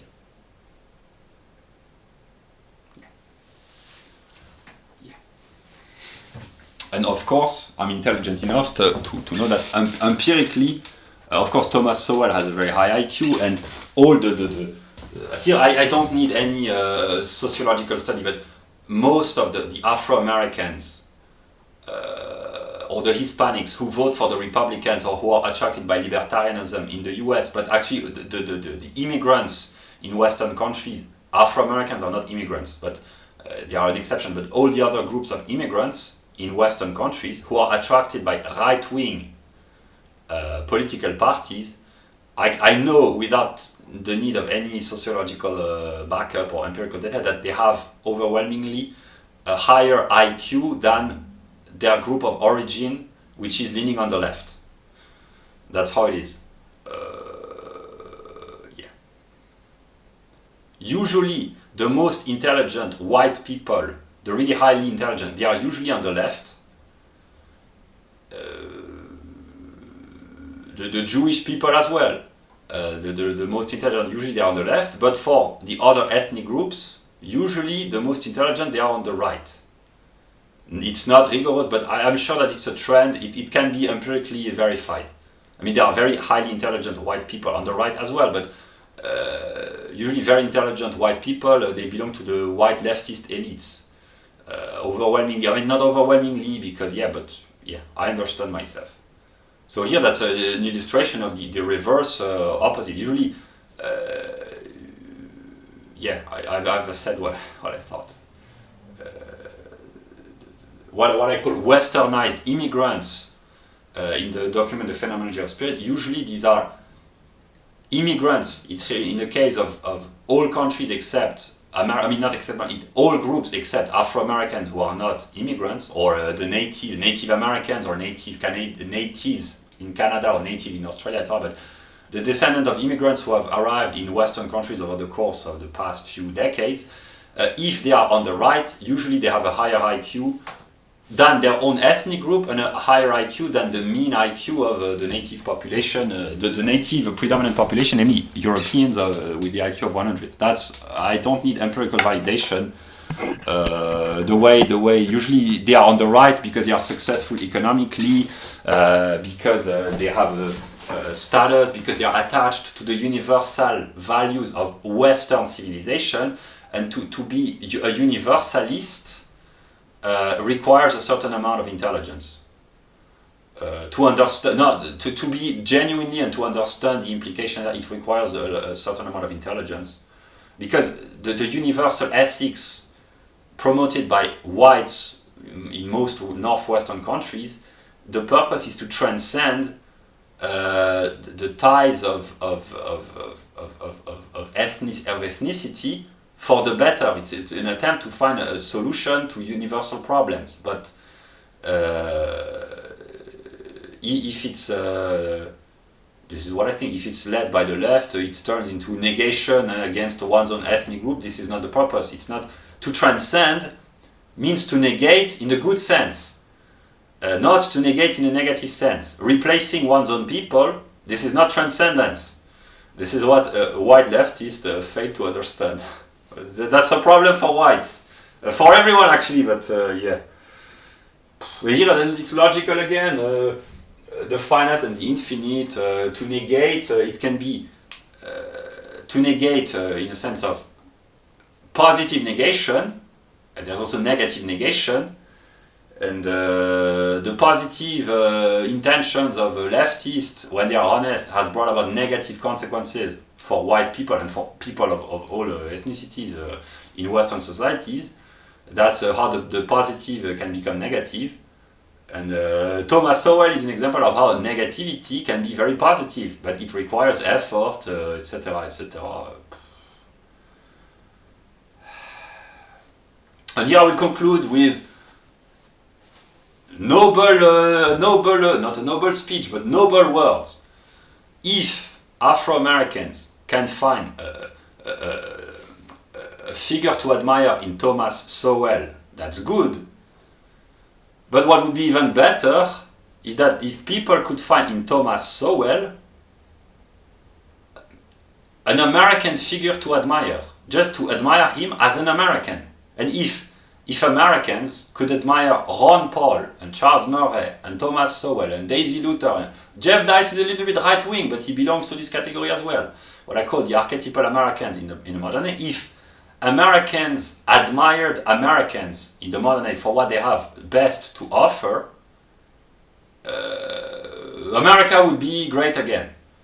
But the problem is that most white Americans, they have never heard about these people. Most Afro-Americans, neither. And when they do not admire them. They kind of despise them because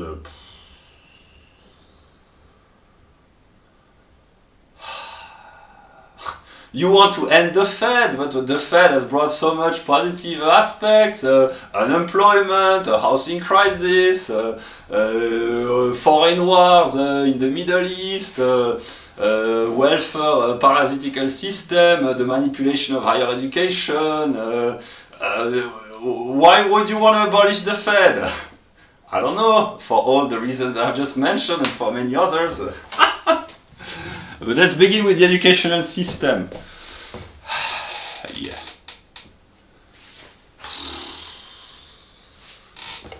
I've been talking for 3.5 hours.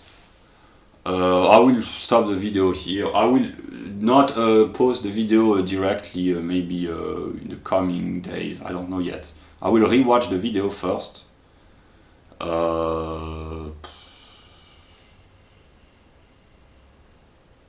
I have so much problems to try to solve. And here I will be honest with myself. Yesterday when I had my mental breakdown, I read Novalis a little bit. And I will do this now. Each day I will read a little bit of Novalis because I've had a few, how do you call this? To be struck by lightning. There's a French expression who said un coup de foudre, which means love at first sight, but actually literally it means to be struck by lightning in love, to be struck in love by lightning, to fall in love by immediately, like wow. And it happened to me a few times intellectually. Here I'm talking about intellectual love for intellectual. Probably the first time was Jean-Jacques Rousseau. Stella, I know you love Rousseau as well. Jean-Jacques Rousseau,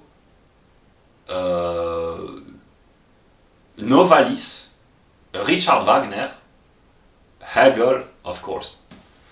Many of them, but the most intense were probably Rousseau, Novalis, Hegel, Wagner as well. But Wagner is not an intellectual; he's an artist. He was an intelligent as well. But really, to fall in love, Rousseau, Novalis, Hegel. I had these in my intellectual life, in my life. These really you discover the person and you say, whoa, that's my intellectual soulmate. And I haven't read Novalis. I know I love him, but I've never read him thoroughly. So now I will grant myself the right to read a little bit of Novalis in German, with the French translation, because I do not speak German very well. So he's not my hero. He's my poetic sweetheart, one might say. Yeah. So I will conclude by my love for Germany. That's one aspect. Yeah, that's what I had to say. I will conclude by a joke. If people watch this, they will say, but who is this person? He's very annoying. He's beginning very well with ecological activism, virtue signaling. Then he speaks intelligently, and then he brings about the question of race. What's wrong with him? I'm a German. What did you expect? That's a joke. That's a joke. Yeah.